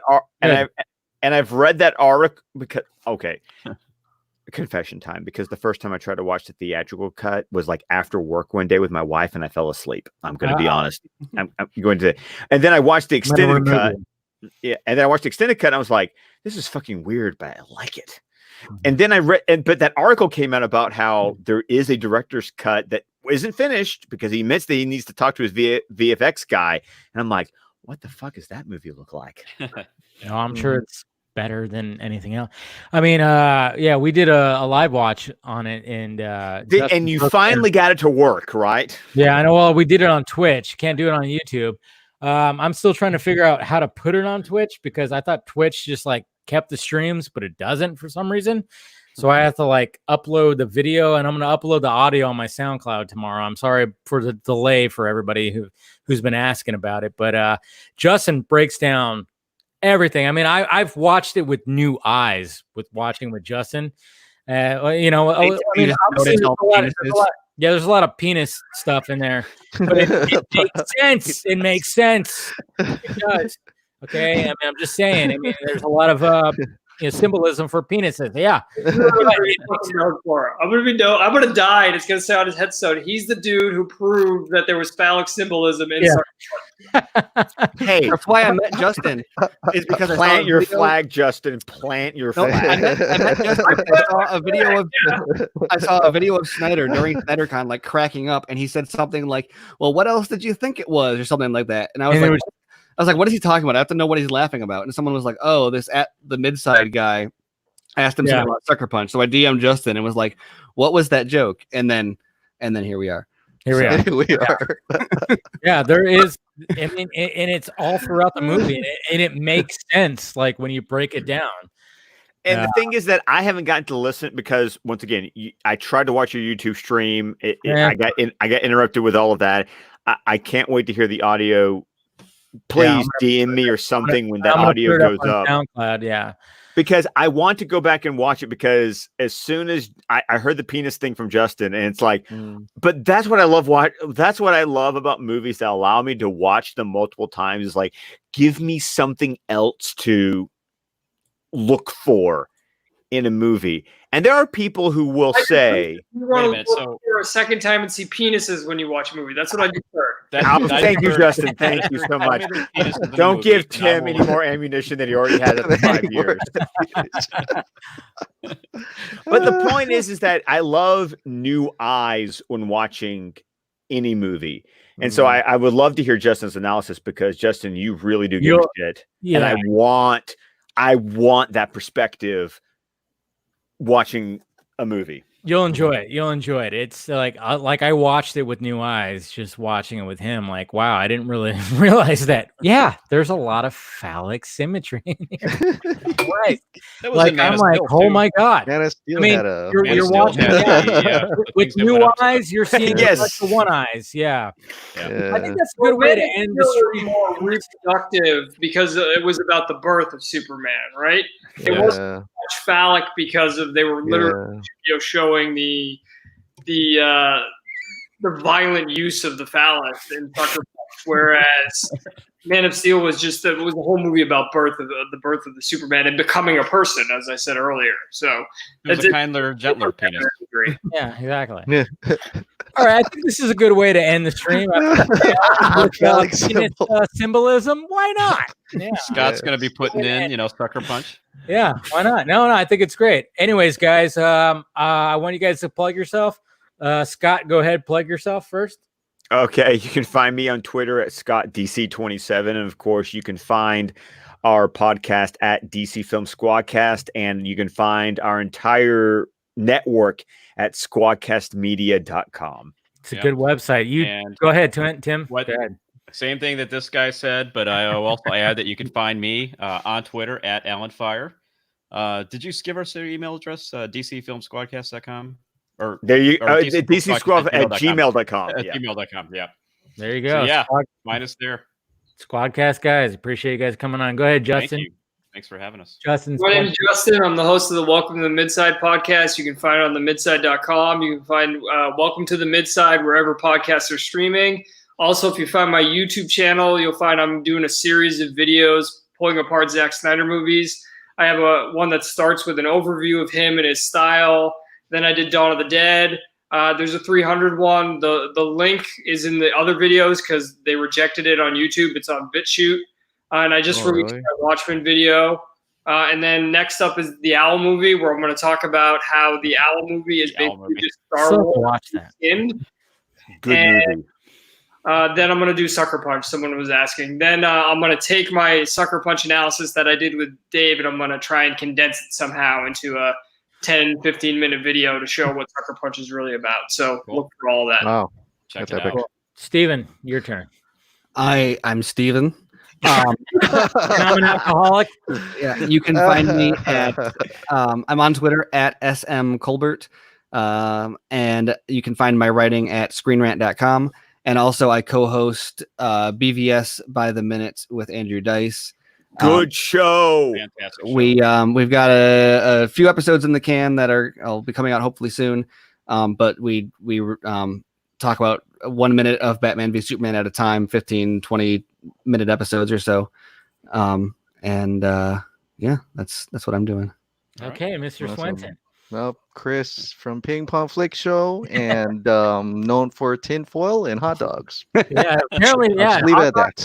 I need to find, I have not seen the hot dog. I know the hot dog joke, Chris, but I still need to see the actual video of the hot dog. Yeah, yeah. I'll send it to you. Thank you. Steven has it in his fucking private folder. Wow. All right, and then of course, I'm Dave. Where to follow me, everything down below.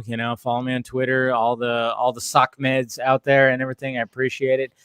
And guys, appreciate joining in. This was a lot of fun, obviously, always, and we'll do it again sometime. But anyways, here's the last drink, the last bit of vodka in the glass. Cheers, guys. Gone. All right, cheers. Cheers. I opened the last beer for you. Oh man, I feel special. Anyways, guys, here we go. Outro.